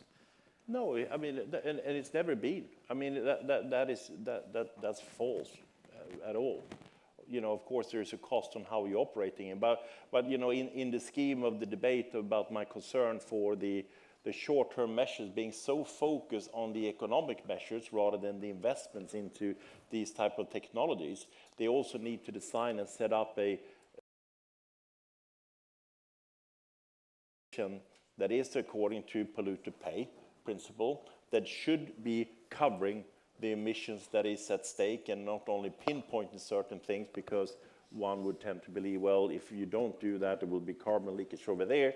It is important with a level playing field across the world and on the globe. But I just find it that, you know, with some of the suggestions and discussions that is out there that you know, European intra flying risks to be killed in the enthusiasm of being the first one to try by suppressing the demand, which is absolutely an appalling proposition. I mean, the idea that you would ban, you know, some short-haul flying that has relatively insignificant impact on the environment, but you would also block the transformation of the ATC environment, I think that's just horrific, unexcusable. It's a scandal that it can happen.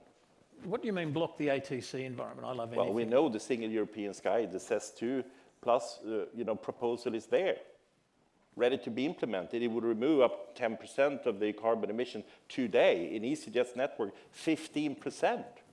But it's being stopped and it's being blocked because of all sorts of reasons. And at the same time, the discussion is, oh, why don't we curb the demand so we can let rich, wealthy, privileged people continue to fly? That doesn't necessarily reduce the carbon emissions from the flights. You'll have less people on the board the planes, less efficiencies, lower load factors.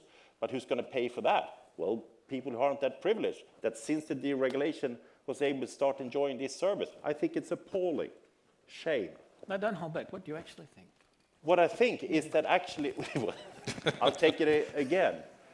There are systems being put in place right now that is focused too much on sorting out this problem by curbing the demand, suppressing the demand by putting bad design taxes onto this, which means that you will have rich, wealthy, privileged people continue to fly like nothing has happened, paying a higher price. Flights will continue to be there, and it's as flights that causes the emission, less people on board, and you will segregate that, drive social inequality, and at the same time removing revenues from the industry that should be put into the transaction, to transition onto this. And at the same time, you're blocking then what is there as a proposal to sort out the single European sky that's been on the agenda for what, 20 years? Since Pontius was a pilot. Since Pontius was a pilot. Did I make myself understood? I think you did, yes. No, thank you. To be fair, I thought you were pretty clear right from the get-go. But so does that not mean, though, I mean, we've already had the discussion twice today with Michael O'Leary and with József Váradi saying, look how few grams of carbon each of our passengers emit, and that's because we have really high load factors. So shouldn't you be flying A380s? I mean, isn't that the solution? You get more and more passengers so you ameliorate the carbon further and further and further? Or are we better to use Arjan's aeroplanes that are actually quite efficient? You know, you were not asking me to use more A380s. Well, I'm not asking you to use, no, but okay. you know, maybe we could have the E380, you know. Yeah, who knows? Yeah, I can't see it. But I mean, isn't that part of the issue, that we're all counting different stuff? Or we're all counting different things? I mean, the efficiency per journey versus the efficiency per passenger, that kind of thing. I mean, is there a standard way, Patrick, we can sort this out? Looking to EASA? There's always a good standard somewhere, so we need to think about it. We just need to find it. We are working on, and to come to Willie's point of this morning, we are working on a methodology with airlines to have a harmonized way of computing the CO2 emissions. And hopefully we can have a common standard so that people are using exactly the same methodology to have things comparable. But maybe I will take things from a slightly different angle. You know, we worked with the Norwegian government, who wanted to do with aviation what they did with cars. And with cars, I don't know... Make them so impossibly expensive. Well, if you look at cars, I think in Norway it's between 60 and 70% of the new cars are electrical cars, in fact. And this is thanks to an incentives scheme that provides huge benefits to the end users if they buy an electric car. And I was wondering why we don't think about something similar for aviation. You know, instead of thinking about taxis and things like this, why don't we think the other way around, which is, okay, if Johan is ready to use more SAF, which is a higher cost for him, why don't we give easyJet an operational benefit out of it or something? You remember, Andrew, when we were working on César, we had this theory of best equipped, best served, Indeed. Which we were never able to deploy, which I think it's actually, I think, we could try to think of incentives. If you do this, if you invest into a new technology, if you are using hybrid, because it's a risk, it's an investment, it's a higher cost, but you can gain an operational benefit out of it, a higher priority for slots these kind of things. Yeah. And maybe that's also an angle that we should take instead of always thinking about taxis. So best environmentally equipped, best served. Absolutely. Should ANSPs be starting to stack their, the less? Of course, the problem with that is you therefore put the most highly emitting aeroplanes at the back where they get to emit more. No, but it's easier than that. You give to Eurocontrol the mandate to do it, and when they compute the slots, the ones which have a higher environmental score get a slot earlier than the others. But except that by then what you've done is you've put the aircraft that are the least efficient to fly around for longer waiting for their slot. Or to wait longer. Well, or to sit on the ground for longer, I guess, is the other option. I think this is a good point, by the way, because a lot of the charges in Europe are still based off max takeoff weight. And based on all the latest technologies that we've brought to the market, even in the current engines, we're bringing a lot more weight to get to more fuel reduction. Where actually the max takeoff weights go up and the fuel burn goes down. Comes down. Right? So you need to find a way to look at your CO2 or your CO2 reduction overall per passenger, probably, not per seat, but really award the behavior from the airlines. It's a really interesting point, isn't it? That's why the kerosene tax would make sense, if you replace it. Well, I mean, of course, we could do it smarter, we could just do it with a blunt cudgel, but I agree with you that we could do it, even that blunt cudgel could be used better. But your point is right, isn't it, that modern aircraft weigh more but use less, effectively. Again, I'm sorry to raise one of your competitors, but the Boeing 777X is 40 people bigger, but it uses 20% less fuel. So the aeroplane itself is huge, but it's burning less fuel. So it's but you have to look at the ratio between the use per seat and the use per trip. So should we be because using, just going bigger and bigger to get to less CO2, that's not the solution. Well, that was sort of where I was trying to steer the conversation before. Yeah, but there's an optimum, of course, right? Yeah. But we're always saying that our 195 E2 is the most efficient aircraft in the industry. It doesn't Would you like to say that again? I would like to say that again. But it's not the lowest fuel burn per seat compared to a much bigger aircraft. But if you compare it for the mission it was built for, it's a super efficient aircraft. Right. So it depends on how you look, and I understand what József just said. A321, of course, bigger aircraft, but if we're just going to fly A321s around Europe, we'll lose a lot of connectivity because a lot of destinations don't need an A321 to be connected. I'm really interested in that other thought, though. Should we move from takeoff weight to the weight of the fuel uplifted? Would that be a better way to charge, for example? I realise you'd have to report day by day and the pilots would have to be honest, and there's a big thing, to make it happen. But it addresses your problem, doesn't it? I see you nodding. It's very unusual for me to see Patrick nodding at anything I say. No, but I think we can, indeed, the route charging system is based on the maximum takeoff weight and the distance. You may have new indicators which actually take into account the carbon footprint, and which may be more relevant indicators. Which might be an easy way to get to Johan's point of polluter pays. Yeah. Yeah. If you pay more, if your carbon footprint is larger, sort of discrimination against people with big feet.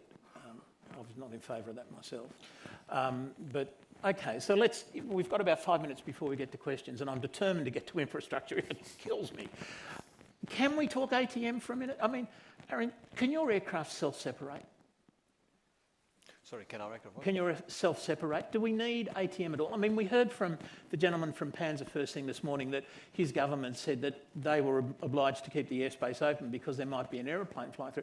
If there's one aircraft in the airspace, what's it going to hit? What's it going to collide with? And even if there are two, are you telling me they can't miss each other? I mean, we're talking dots in an infinite space. Are we marshalling the technology that's on the aeroplane properly to be more efficient with some of that ATM infrastructure?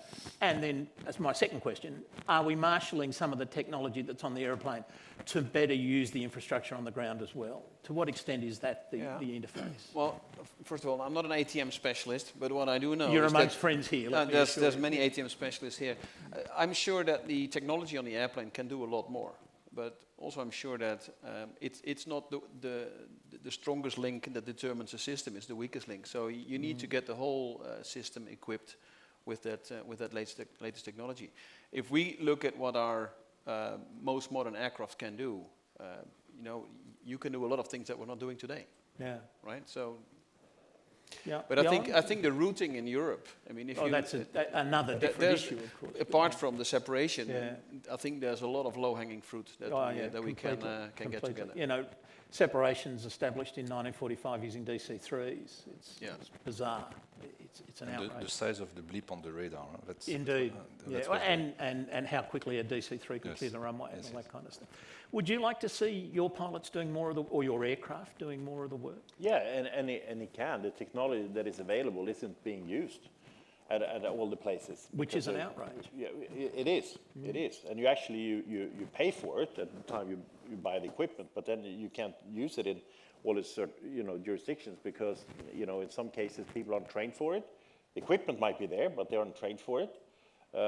So it's an extraordinary waste. But I mean, I was going to mention about the corridors, but you didn't. No, do. That's just the whole point about it. It's not like it's lacking, we lack air. It's not like we're lacking space to fly in. It's blatantly obvious when, you've been here and you've been seeing how things work as well. You have that, but it's just set up in a different time with different very, conditions around it that is just so outdated. And this is where I feel so strongly about this, that, particularly in the light now of discussion about the need to reduce carbon emissions, you got something there that is there with a 10% saving immediately.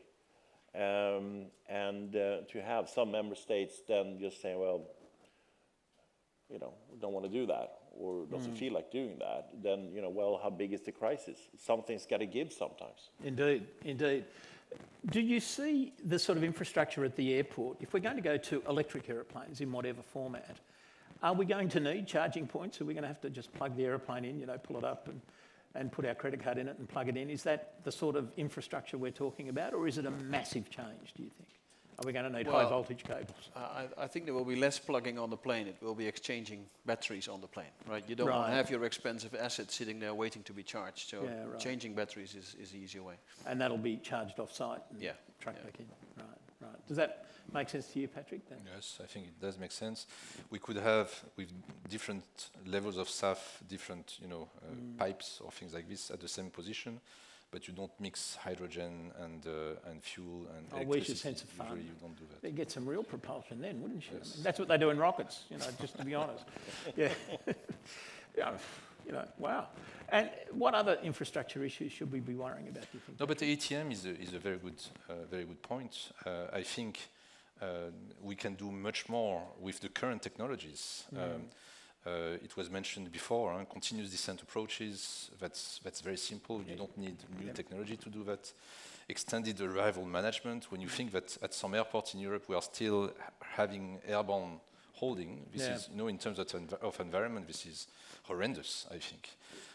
My A-man is your D-man, or your D-man is my A-man. Yes, absolutely. And we can have an X-Man. That's the new thing. Oh, mate. So and a cartoon franchise, we could make a fortune.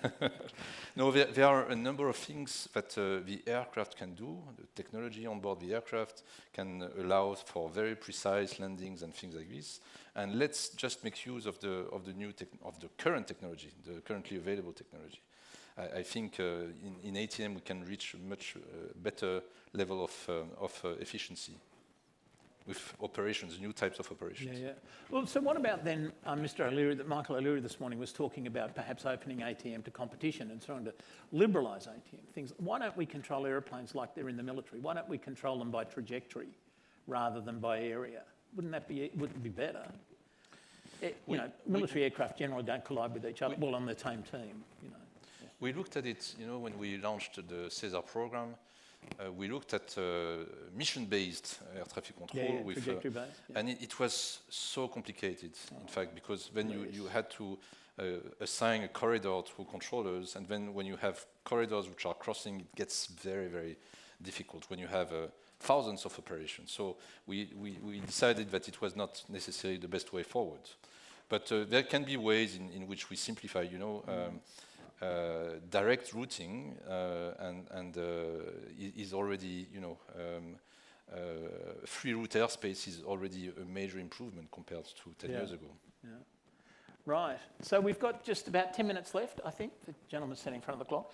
Does anyone have any questions for... I'm sorry to have had my back turned to you all this time. I just got a shock to discover you're over there. Does anyone have any questions? This corner of the room, this half of the room? Oh, yes, the gentleman up the back there. If the microphone runners could be so kind as to the gentleman towards the back. Thank you. And if you'd identify yourself and your organisation, I'd be very grateful. So, thank you very much. My name is Maxime.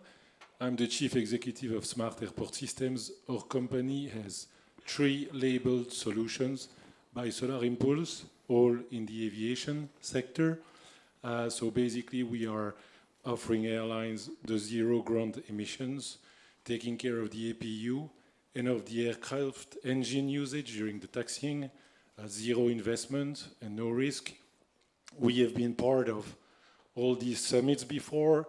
Is there a question coming? Yes, the question is coming. So we have been discussing, with several airlines, and I heard a lot today that the legacy carriers are protected, and it might be true, but today all our customers are legacy carriers. So that's a question for easyJet. We have been discussing with your team, but we have problems to talk to you or to talk to the senior leadership to at least take a decision that would bring you net savings at 0 cost. So that's my question. How can you help us to promote our solutions that are creating 0 cost and reducing emissions? You should be talking to Willie Walsh. All his customers are legacy carriers as well, of course.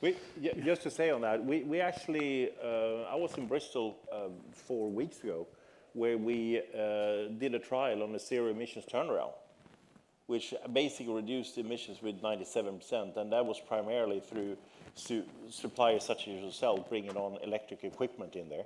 So we are using people and companies such as yourself to provide that, because that's an awesome part of what we want to do. But I'd be happy to take your details. I can create some competition among the suppliers that we're already using. So 0 emissions, but also 0 cost. That sounds too good to be true, doesn't it? No.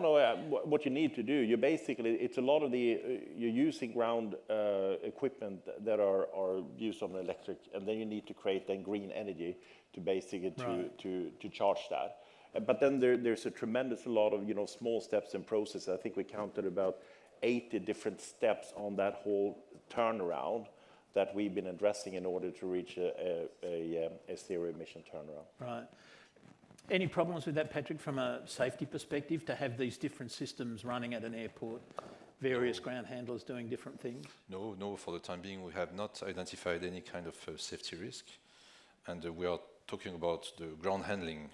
Sure. We saw a bit of increase in the number of incidents during the pandemic, but it's nothing to do with environment and sustainability. Lack of practice. Yes, yeah. yes. Yeah, indeed. Sort of, is that a question? No, it's just a head scratch. The lady at the front there, I'd say the lady with the green lanyard on, but that's not going to help much. With the mask. And wearing a mask. There you go. Thank you. Linnea Ahlgren, lead sustainability journalist for Simple Flying. Let's talk hydrogen. So first of all, green hydrogen accounts for 1% of all hydrogen being produced today. And with Embraer being, the Energia family having 2 planes that depend on hydrogen solutions, Is this something you're looking into incentivizing for producers to scale up so that you can truly provide a sustainable regional alternative? And as well for e-fuels, the scaling up of green hydrogen is crucial. And we have other suppliers of hydrogen powertrains that are looking to operate the first passenger flight from the UK to the Netherlands in 2024. And so from a regulation perspective, is that something that is feasible? Yeah, thank you. Was that a question? Yeah, thank you Please. for the question. Maybe to begin with SAF from Brazil, we're very engaged with Brazilian partners to work on the SAF supply, so that's where we're very active. We do believe SAF, as we discussed before, is the first major step that we can take to 2050. On hydrogen, we're literally a step behind, so we have announced concepts to really dive into the technology. So we want to develop 2 concepts in the next 10 years. So before we look into the acquisition of green hydrogen, we want to make sure that we get a platform that works on hydrogen. So that's our first step. But of course, if we need to get to a hydrogen solution in the end, we're going to be involved in that as well. But I think it's a very good remark, and the question is right, because the e-fuels and the green hydrogen the e-fuels are not available really at any scale. And you get 1% of the green hydrogen, and then you have all the gray hydrogen and then the blue, which is not going to be the future either. So that's what we're calling on for the governments to help and support with the R&D and perhaps the ownership and investment of the infrastructure for that, because we know that is what's going to be and make a big difference for us into the 2030s. And on the regulatory side, we would need to look into it, of course. There is no problem in allowing for test experimental flights, but when it comes to having a number of passengers on board, it gets about, we need to check more things, but everything is possible, of course. Thank you. We have time for 2 very short questions, one over here and then a second one over there. Andrew, I've got the the microphone here. Oh, you've got a microphone here, so why don't we kick off? So it's Sarah Wilkin, Fly Green Alliance. My question follows on. Yep. Very short, Sarah. So very short. I'll try to make it short. So the discussion today is, of course, biofuel is a SAF and there will be a limited supply, as Johan mentions. But we do certainly have waste, so we can do biofuel. But the discussion also is e-fuels, hydrogen, electric aviation, which, as we've just said, is green electricity. Norway has a surplus of green electricity because of hydro, but the other member states don't. So it's kind of been said in some ways, but is there work going on with national government? I'm not sure if it is EASA, but is there work going on to increase the supply of green electricity, which is vital for decarbonisation of aviation in the future? Yes, there are, but the level of ambition is very different. You would have some countries, Netherlands as an example, who has Germany, who has a much more higher ambitions on this to create the green hydrogen versus the UK, and I think that will change, because I think that everybody now recognizes that green hydrogen will be absolutely key on that. And I think that the main message I have is just to make sure that don't spend and put your investments into a capacity of something like the biofuel, which is not the mid to long-term solution that is at the benefit of what really is going to drive this change by the green hydrogen as an example. So I think that the noise and the music in the corridors is very much that you're going to see much more development into these areas from the countries and the governments, because there's nobody who's not arguing about it, but it's different ambitions, levels of ambitions around it. Thank you. Now, very, very briefly, first Jeff, and then someone over that side who I can't spot, but very quickly. Thanks, Andrew. A quick question for Johan Lundgren and one for Patrick Key. No, that's cheating. Okay, I am cheating. Every easyJet passenger currently is paying a health tax in the form of costs for vaccination certificates and what have you. So there's a willingness to pay to get on a plane in a form of taxation. If you called that a sustainable aviation fuel tax, will easyJet passengers pay it, and could you market it? Question for Patrick Key. not to do with ATM. Your comment about sustainable aviation fuel suppliers was right on the nail.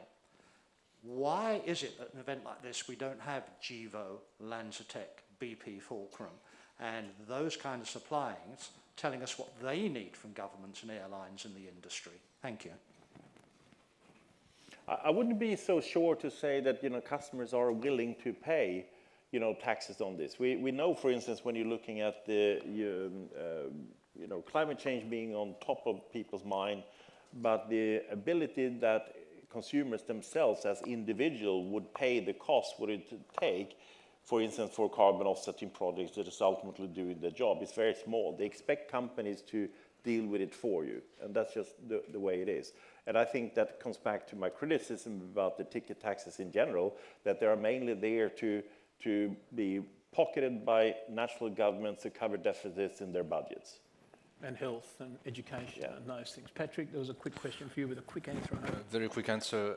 I think this type of event is very useful for the community to understand that as a community we need to do something first, and second, that as a community alone we can't get as far as we could. So at least if at the end of the day we have realized and we are all conscious about those two things, it will be already a good objective for all of us. Thank you, thank you. That noise you heard was the countdown clock getting ready to explode. The very last question over here, very briefly if at all possible, please. And I'm never going to forgive you, Gazard, for asking two questions. Hello, good afternoon. Teodora Popova, the airport unit. Thank you very much for this interesting talk. It has been very informative, and a lot of the discussion revolved around the economic aspect of sustainable fuels. There is one thing that I didn't hear about, that was, are there safety implications of using new sustainable fuel, because safety is a paramount concern in aviation. Currently, the safety level in the European Union is 10 to the minus of 9. So I would like to ask the question, if by using sustainable fuels that will bring significant technical differences in engine design and also airframe design, is there a commitment to keep the current safety level to the 10 of minus 1? Thank you, Patrick. So the short answer is yes. Right, beautiful. So thank you. So the current level of safety is the absolute target, and we will never go below this level of safety. We can certify that engines are certified for a blending of up to 50%. Above 50%, we need to engage with OEMs on looking at how they can have their engines certified for the same level of safety. So the answer in short is yes. We will remain with at least the same level of safety as today, regardless of the source of energy. And that's obviously completely reassuring. Ladies and gentlemen, I'd like to ask you to join me in thanking Patrick and Johan for what I thought was a very interesting conversation. Thank you, gentlemen.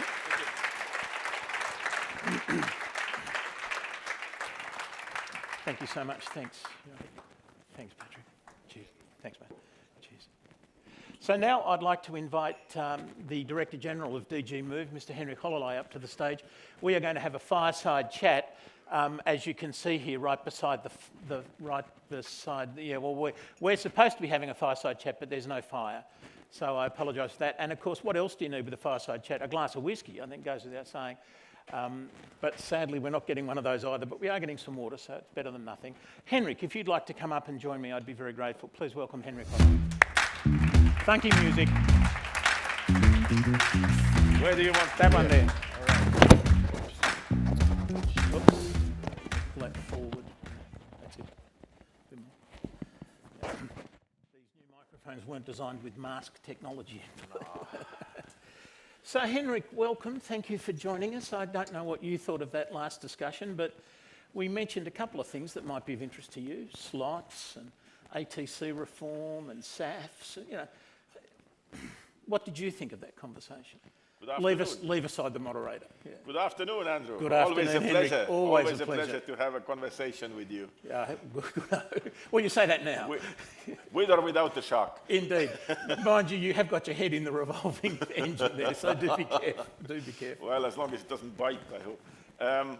Look, it was a fascinating discussion. It was very interesting, and I hope that we can benefit more of these kind of discussions. I think it also helps to clarify many things, and what I would derive from that, well, it wouldn't be really revolutionary, but just to state the obvious, which is that nobody knows what the future exactly will bring.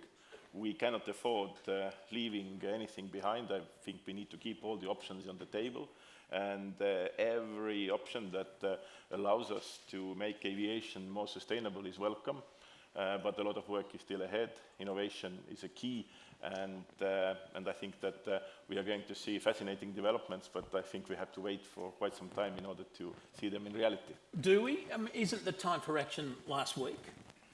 Time for action last week, yes. Well, I mean, yes. We can't wait any longer. No, I think we are long overdue. Well, indeed. But I might have said I mean, okay, we can go back and start discussing why are we here where we are. How is it possible that an industry which emits about 3% has a perception that it actually emits 33%? And I'm sure that we can have a fascinating discussion about that. Or if I will bring an example from another sector that I also have to deal with, maritime. You know that the emissions for aviation and maritime are more or less identical. Nobody talks about maritime. Yeah, everybody talks about aviation. Why is that? I don't fully understand why that's. Well, I think that that's the same reason, and it's a very bad example, but that's also because aviation is one of the preferred targets for terrorism. Why? Because it has high profile. Aviation has high profile, and of course it benefits the industry itself, but it also brings misery occasionally. And I think that when we talk about the sustainability of aviation, then this is something where there is a lot to catch up. And I think that now the industry is very much in the defensive rather than in the offensive. I think there are good initiatives, and also the IATA AGM with its resolution concerning the carbon-free aviation. But I know it was not easy to get there, and there is also a lot of pushback as such. And also when we look at this industry, which for me is absolutely essential, is that we talk about the airlines because they are the most visible part. And sometimes I feel that, some of the other parts of that value network, they kind of duck themselves at, okay, let's talk about the airlines, let's not talk about us. Okay, airlines are of course there, which make this industry what this industry is. That's the first thing. And that's why, of course, they are in the receiving end, being the most visible part of it. But airlines themselves cannot affect that much also concerning their emissions. Because first, let's take the more optimal flight paths. Single European sky, when we talk about Europe, for example, I mean, we have talked with you 100 times about this. We will continue to talk. Johan was very upset about that as well. It's a disgrace. I mean, there is nothing new about it. We know that we can actually be able to cut 10% of the emissions. And we don't do it. Why? Well, don't get me going. Oh, I'd really like to get you going on this. Why? Wow. Look, it is too much of just speak, but not action. I mean, you have the same member states, same ANSPs also talking about, the need to be more sustainable, need to be greener. Now, this is something you can do about it. But when it comes to actions, then no. Better I wouldn't do it. Somebody else should do it. But okay, in any case, it's not the airlines. Airlines want to fly optimal flight path. They want to also have the shorter routes because it benefits from them. Unfortunately, the system doesn't allow that. And we keep on pushing, but we get as far as we get.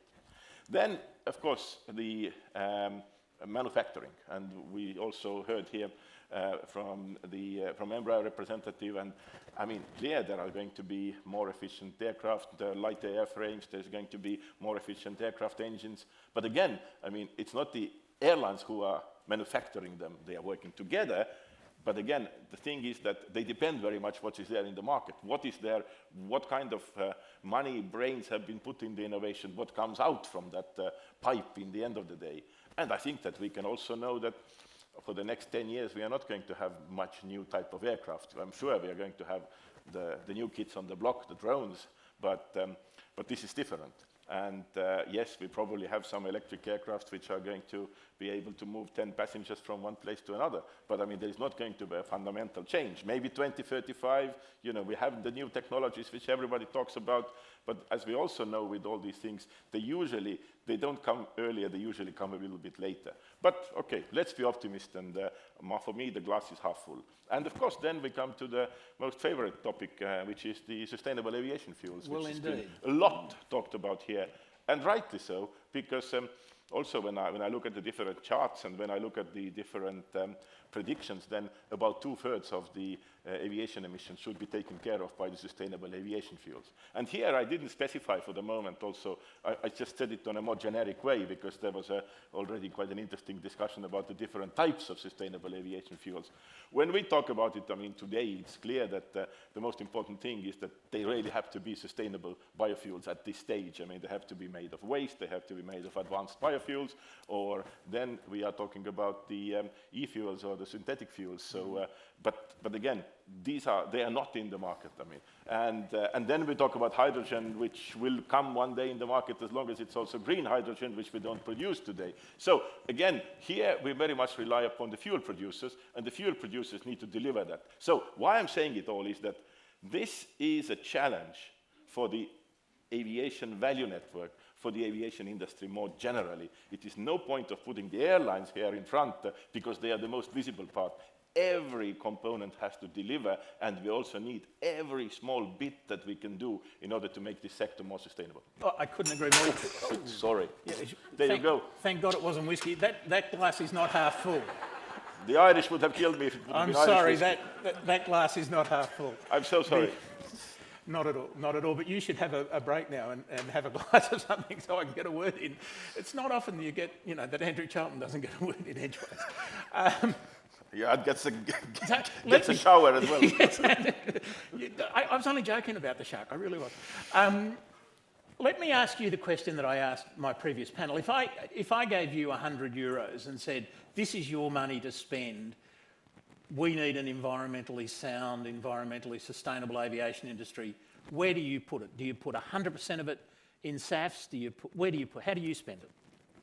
Yeah, the funny answer would be to go to casino and double it. But well, okay. Indeed, good luck with that. Good luck with that. Okay, you can also lose it, so it will be even worse. You saw straight through. No, I mean, I like the answers which were sort of trying to diverse the risk, because we don't know what is going to be the winning technology. We need everyone and everything. And I think that then putting a little bit of here and there is simply the right thing to do. But maybe the slightly larger share I would put into innovation, because I think to innovation, but not much bigger than that. So 35 versus whatever. But that's really interesting, because what are we doing at the moment? We're trying to pump whatever money we can into SAFs. Yes.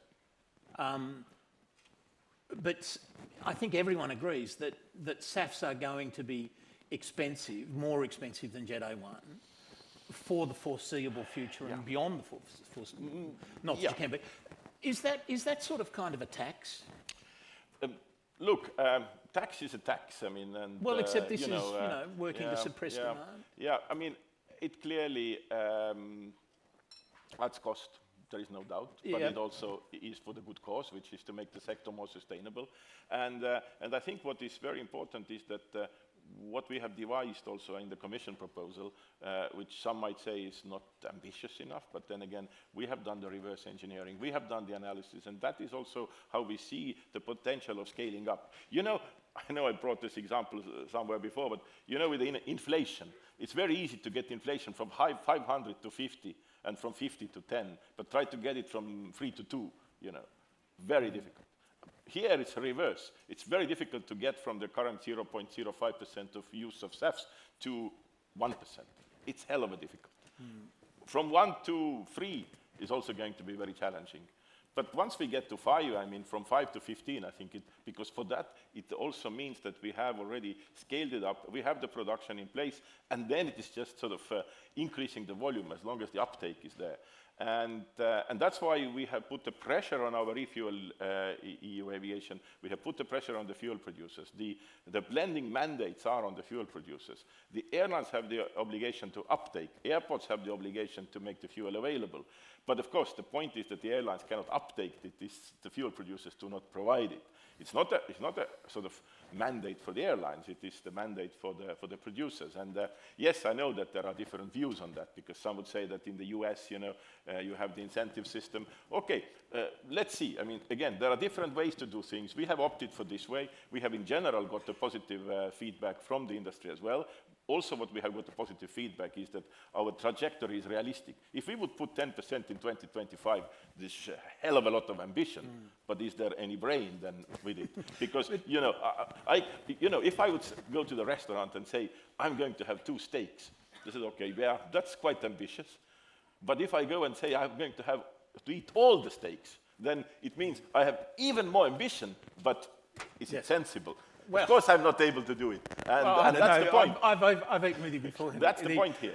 But we're sort of at a chicken and egg thing, aren't we? I mean, what comes first, the mandate or the fuel? If the fuel's already available, the mandate has no teeth, if you like, and doesn't drive us. But the fuel is available, and also what Patrick is saying, 50%, you can use 50% of fuel, and also Willie earlier brought the example of Etihad, which I also heard from Tony Douglas, exactly the same, that, you know, there was simply no more SAFs available. You can produce it today, but there is obviously the price issue. Now we come to the price question. Yes, there are differences. I have asked my people, so what is the price difference? And nobody can really tell me. They tell me 1.5 to 6 times. Okay, I mean, that's really large fourchette. But bottom line is, let's say, 3 times. Fine. But my point is that, of course, when you don't have the production, and when the production comes, at least, you know, I'm an economist, so the easy thing to logic is that, you know, when there is a demand and there is, you know, production, then you're an economist, so you just assume there's a SAF. That's what all economists, we just assume a solution. Exactly. Yeah. And, but the thing is that what we also need to understand that, okay, nobody dares to forecast anything related to the oil price, or to that respect, the kerosene price, but I think it is probably more logical to expect that the price is going to go up rather than going down, as what we have seen. Okay, it's a bit of a plateau now, but it is simply going up. Then you have the carbon price, which is also going to go on top of that. So in the end of the day, there is going to be a certain increase with the current jet fuel, and there is supposed to be, I mean, from the, at least from the scale, if the scale and the production is there and the scale is there, is going to be the decrease of the SAF price. So it is going to be a smaller difference, but SAFs remain more expensive. And then we come to the synthetic fuels, which also a lot is talked about. Yes, the zero carbon fuels, yes, we would all like to see them, and they will play a bigger role in 2050, but at least, you know, it is not going to happen tomorrow, because some are advocating we should have a higher blending mandate there as well. The reality is that they are not in the market. They are hell of an expensive, and it is simply not making sense at this stage, which doesn't mean that we shouldn't continue to pour money also into the innovation, so that these fuels can also become are brought to the market being more affordable than today. Once SAFs, whether they're bio-SAFs or e-SAFs or whatever, once they become standard, why aren't they going to be subject to the same market pressures as oil? Why won't the price move up and down? Look, I mean, there'll be airlines demanding it, airlines, you know. Look, if it's, I believe in the market, and if it's economically viable, I'm sure that there are going to be a lot of producers. Today, it is more of a side product. Okay, there are some who have concentrating on SAF, but the production is so small, and then there are some of the big players who sort of are waiting for the signal. I think that now the signal is there. I think the aviation sector is also accepting that SAFs are going to play a significant role in the sustainability sort of rally, and I also do believe that more and more money is going to be put into the production. We need many plants globally, but also interestingly, when I have spoken to the fuel producers, and I do quite a lot, they all say, no, we can, and we talk about our blending mandates, 2%, 25, 5%, 2030. They all say, no, we can produce much more, and they also want to see the scale actually being created, not by the aviation industry or maritime industry, which is also a consumer of sustainable fuels. sustainable biofuels, but also the road industry. For them, road industry is extremely important. And today, more or less, all the sustainable biofuels which are produced are going to the road industry. So road, you said road. But they say we can produce more. Okay, fine. Okay, let's see now what are you made of? Obviously, Henrik, I could talk SAFs all day, and clearly you could as well. But let's move on. A couple of the other things that we talked about in that last panel, for example, priority for slots if you're environmentally. Sure. You happy with that? I mean. Sure. I mean, this is changing the slots would be to change ancient customs in aviation. This is not a new thing. I mean, this has also been something which has been thought about. And but I know I have to be careful when I mention slot. And Willie is looking at me, so you know. No, go on. Where's your ticker? I don't want to take it. Your ticker? I don't want to take it from his pocket. So, why not? But okay. But more seriously, yes, I do believe that slots are part of the equation. And let me actually mention what I'm mostly worried about also, leaving all the sustainability just for the second, but they are also interlinked. I'm more worried about the airport capacity. Why? Because aviation is going to bounce back to pre-COVID level and going to go through the roof. Is it going to happen 2023, 2025? This is a minor detail. But if we look at the infrastructure in Europe, we see a major challenge. It's almost impossible today to build a new airport. It's also almost impossible to build new runways. It is also, you know, most of the airports have also the local restrictions, and especially now in the COVID context, you know, people are used to rather the sound of a bird than the sound of a plane, even though I prefer the latter. Even 6 o'clock in the morning. Yeah, well, but my point is that you have continuously the pressure on the noise restrictions. So the local governments are looking at this as well. We talk a lot about the noise pollution, also fair enough. Okay, we are getting new planes, which are again more quieter, but it's still an issue. So you have all these restrictions, you have no possibility to expand, and then you get congested airports. I mean, in 5 years, in 6 years in Europe, there was going to be a big problem how to handle that. So you need to, again, come back to the old issue about the capacity, available capacity. I mean, the capacity in the air, on the ground. The capacity on the ground, especially with the airports, is going to be a huge challenge. And whoever you talk to, actually, everybody accepts it. We don't have a good solution. But that's why the slots also need to play a part there. Now, the thing is that there you can bring in the sustainability element. And I think that we need to inject these sustainability elements in many places, like also sustainability. We should also, let's say, test the sustainability of the air navigation service providers. There should be the KPIs for that, and I think this is something that we are going to look into. But after we've got the Single European Skies away, that'll be quite easy to get to negotiate with the ANSPs, won't it? Look, it's not about negotiation. I mean, it's more like... It's a matter of regulation. It's a matter of regulation, yes, but if we cannot manage through the regulation to make the progress, maybe we can make the progress also using the public pressure, because everybody wants to see that we deliver things in a more sustainable manner, and it will be also good to see them competing who is going to be more sustainable. Indeed, but I mean, that brings us back actually to the Single European Skies, don't it? I mean, why aren't we using that same... I realise it's incredibly complicated and no one sees ATM because it's, you know, it's up in the sky and what have you. But why aren't we doing that now? Why aren't we getting public pressure to say, you do know what your national government is doing, don't you? We are doing a lot of public pressure. I think we also talk about it a lot, and not only talk about it, we have... I'm so sorry, I thought it was switched off. It is actually switched off. Yeah, right. By the Apple. Yeah. So yeah, I mean, nobody can say that it isn't there. I mean, also we have European Parliament who really wants to have a difference, and Marian Marinescu is doing an absolutely great job because he also believes that this is one-off opportunity. But unfortunately, you know, the traction is limited. I mean, I don't say that there is not an understanding what needs to be done, and that something needs to be done, but unfortunately we are not getting that far that allows us really to reap in the benefits of the potential of 10% of reducing the CO2. Well, indeed, but raising Apple as you did makes me think, if we made aeroplanes the way Apple made iPhones... I mean in China? Well, one. Two, replacing it every 3 years, we'd have to change the way we put the fuel in. And that would be a wonderful opportunity to change, to upgrade. Moving on, what about the suggestion that we change charges to total fuel uplifted or environmental footprint of the fuel uplifted? Look, this is something that I would not be too comfortable to elaborate at this stage, because I also need to look at the calculations. So again, my simple reply is that I think we should explore every avenue, we should explore every possibility which allows us to make aviation more sustainable. I think we are going to have a big challenge in the next 10 years. Why? Because aviation is going to grow in the next 10 years, but the tools that we have in order to reduce the carbon footprint of that growth are limited.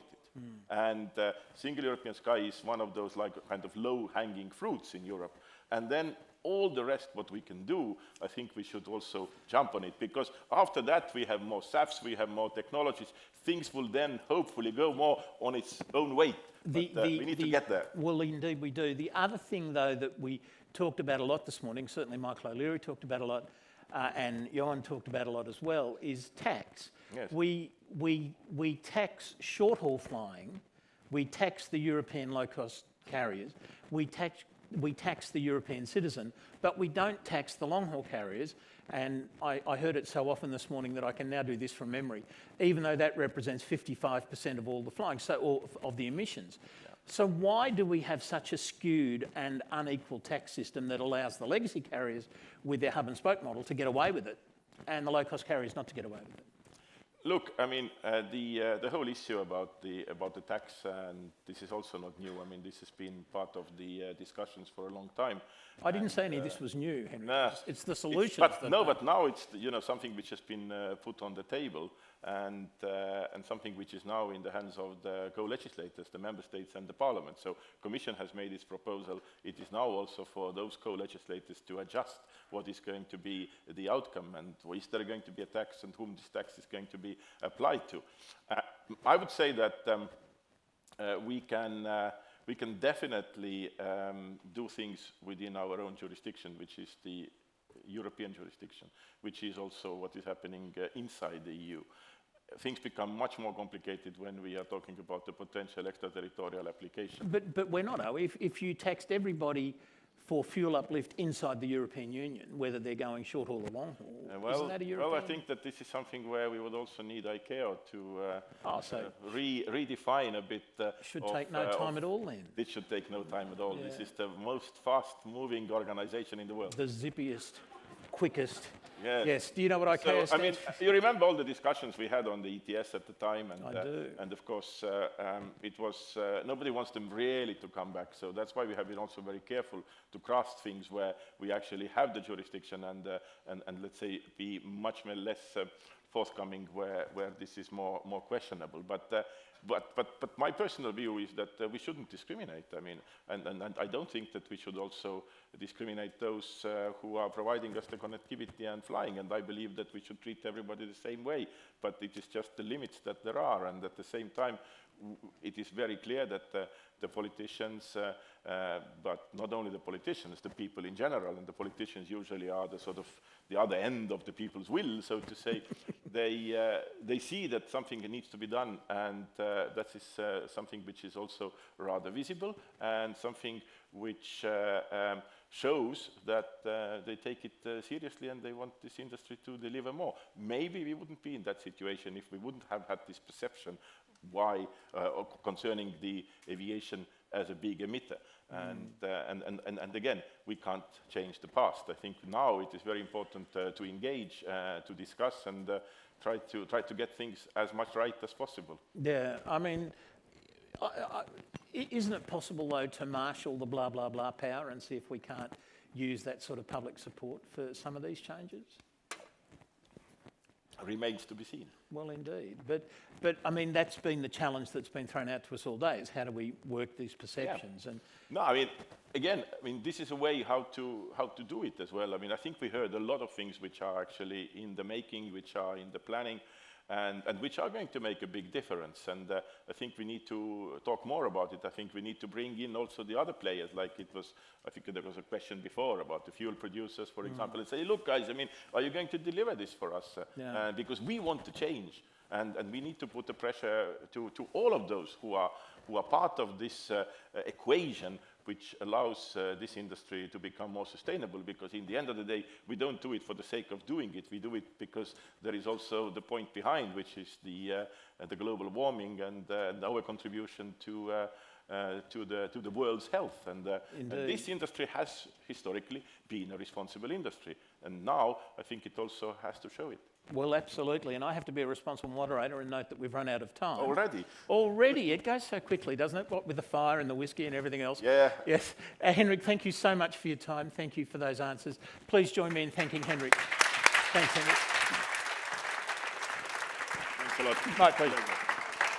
So the last thing I was asked to advise everyone is that this afternoon our peak viewing numbers were 7,500. Is that the right number?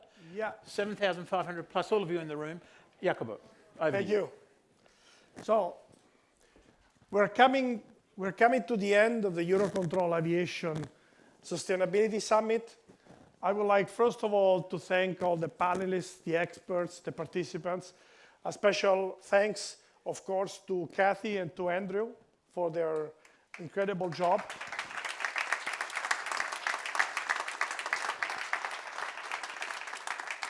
I think there have been a lot of takeaways and a lot of things been discussed today.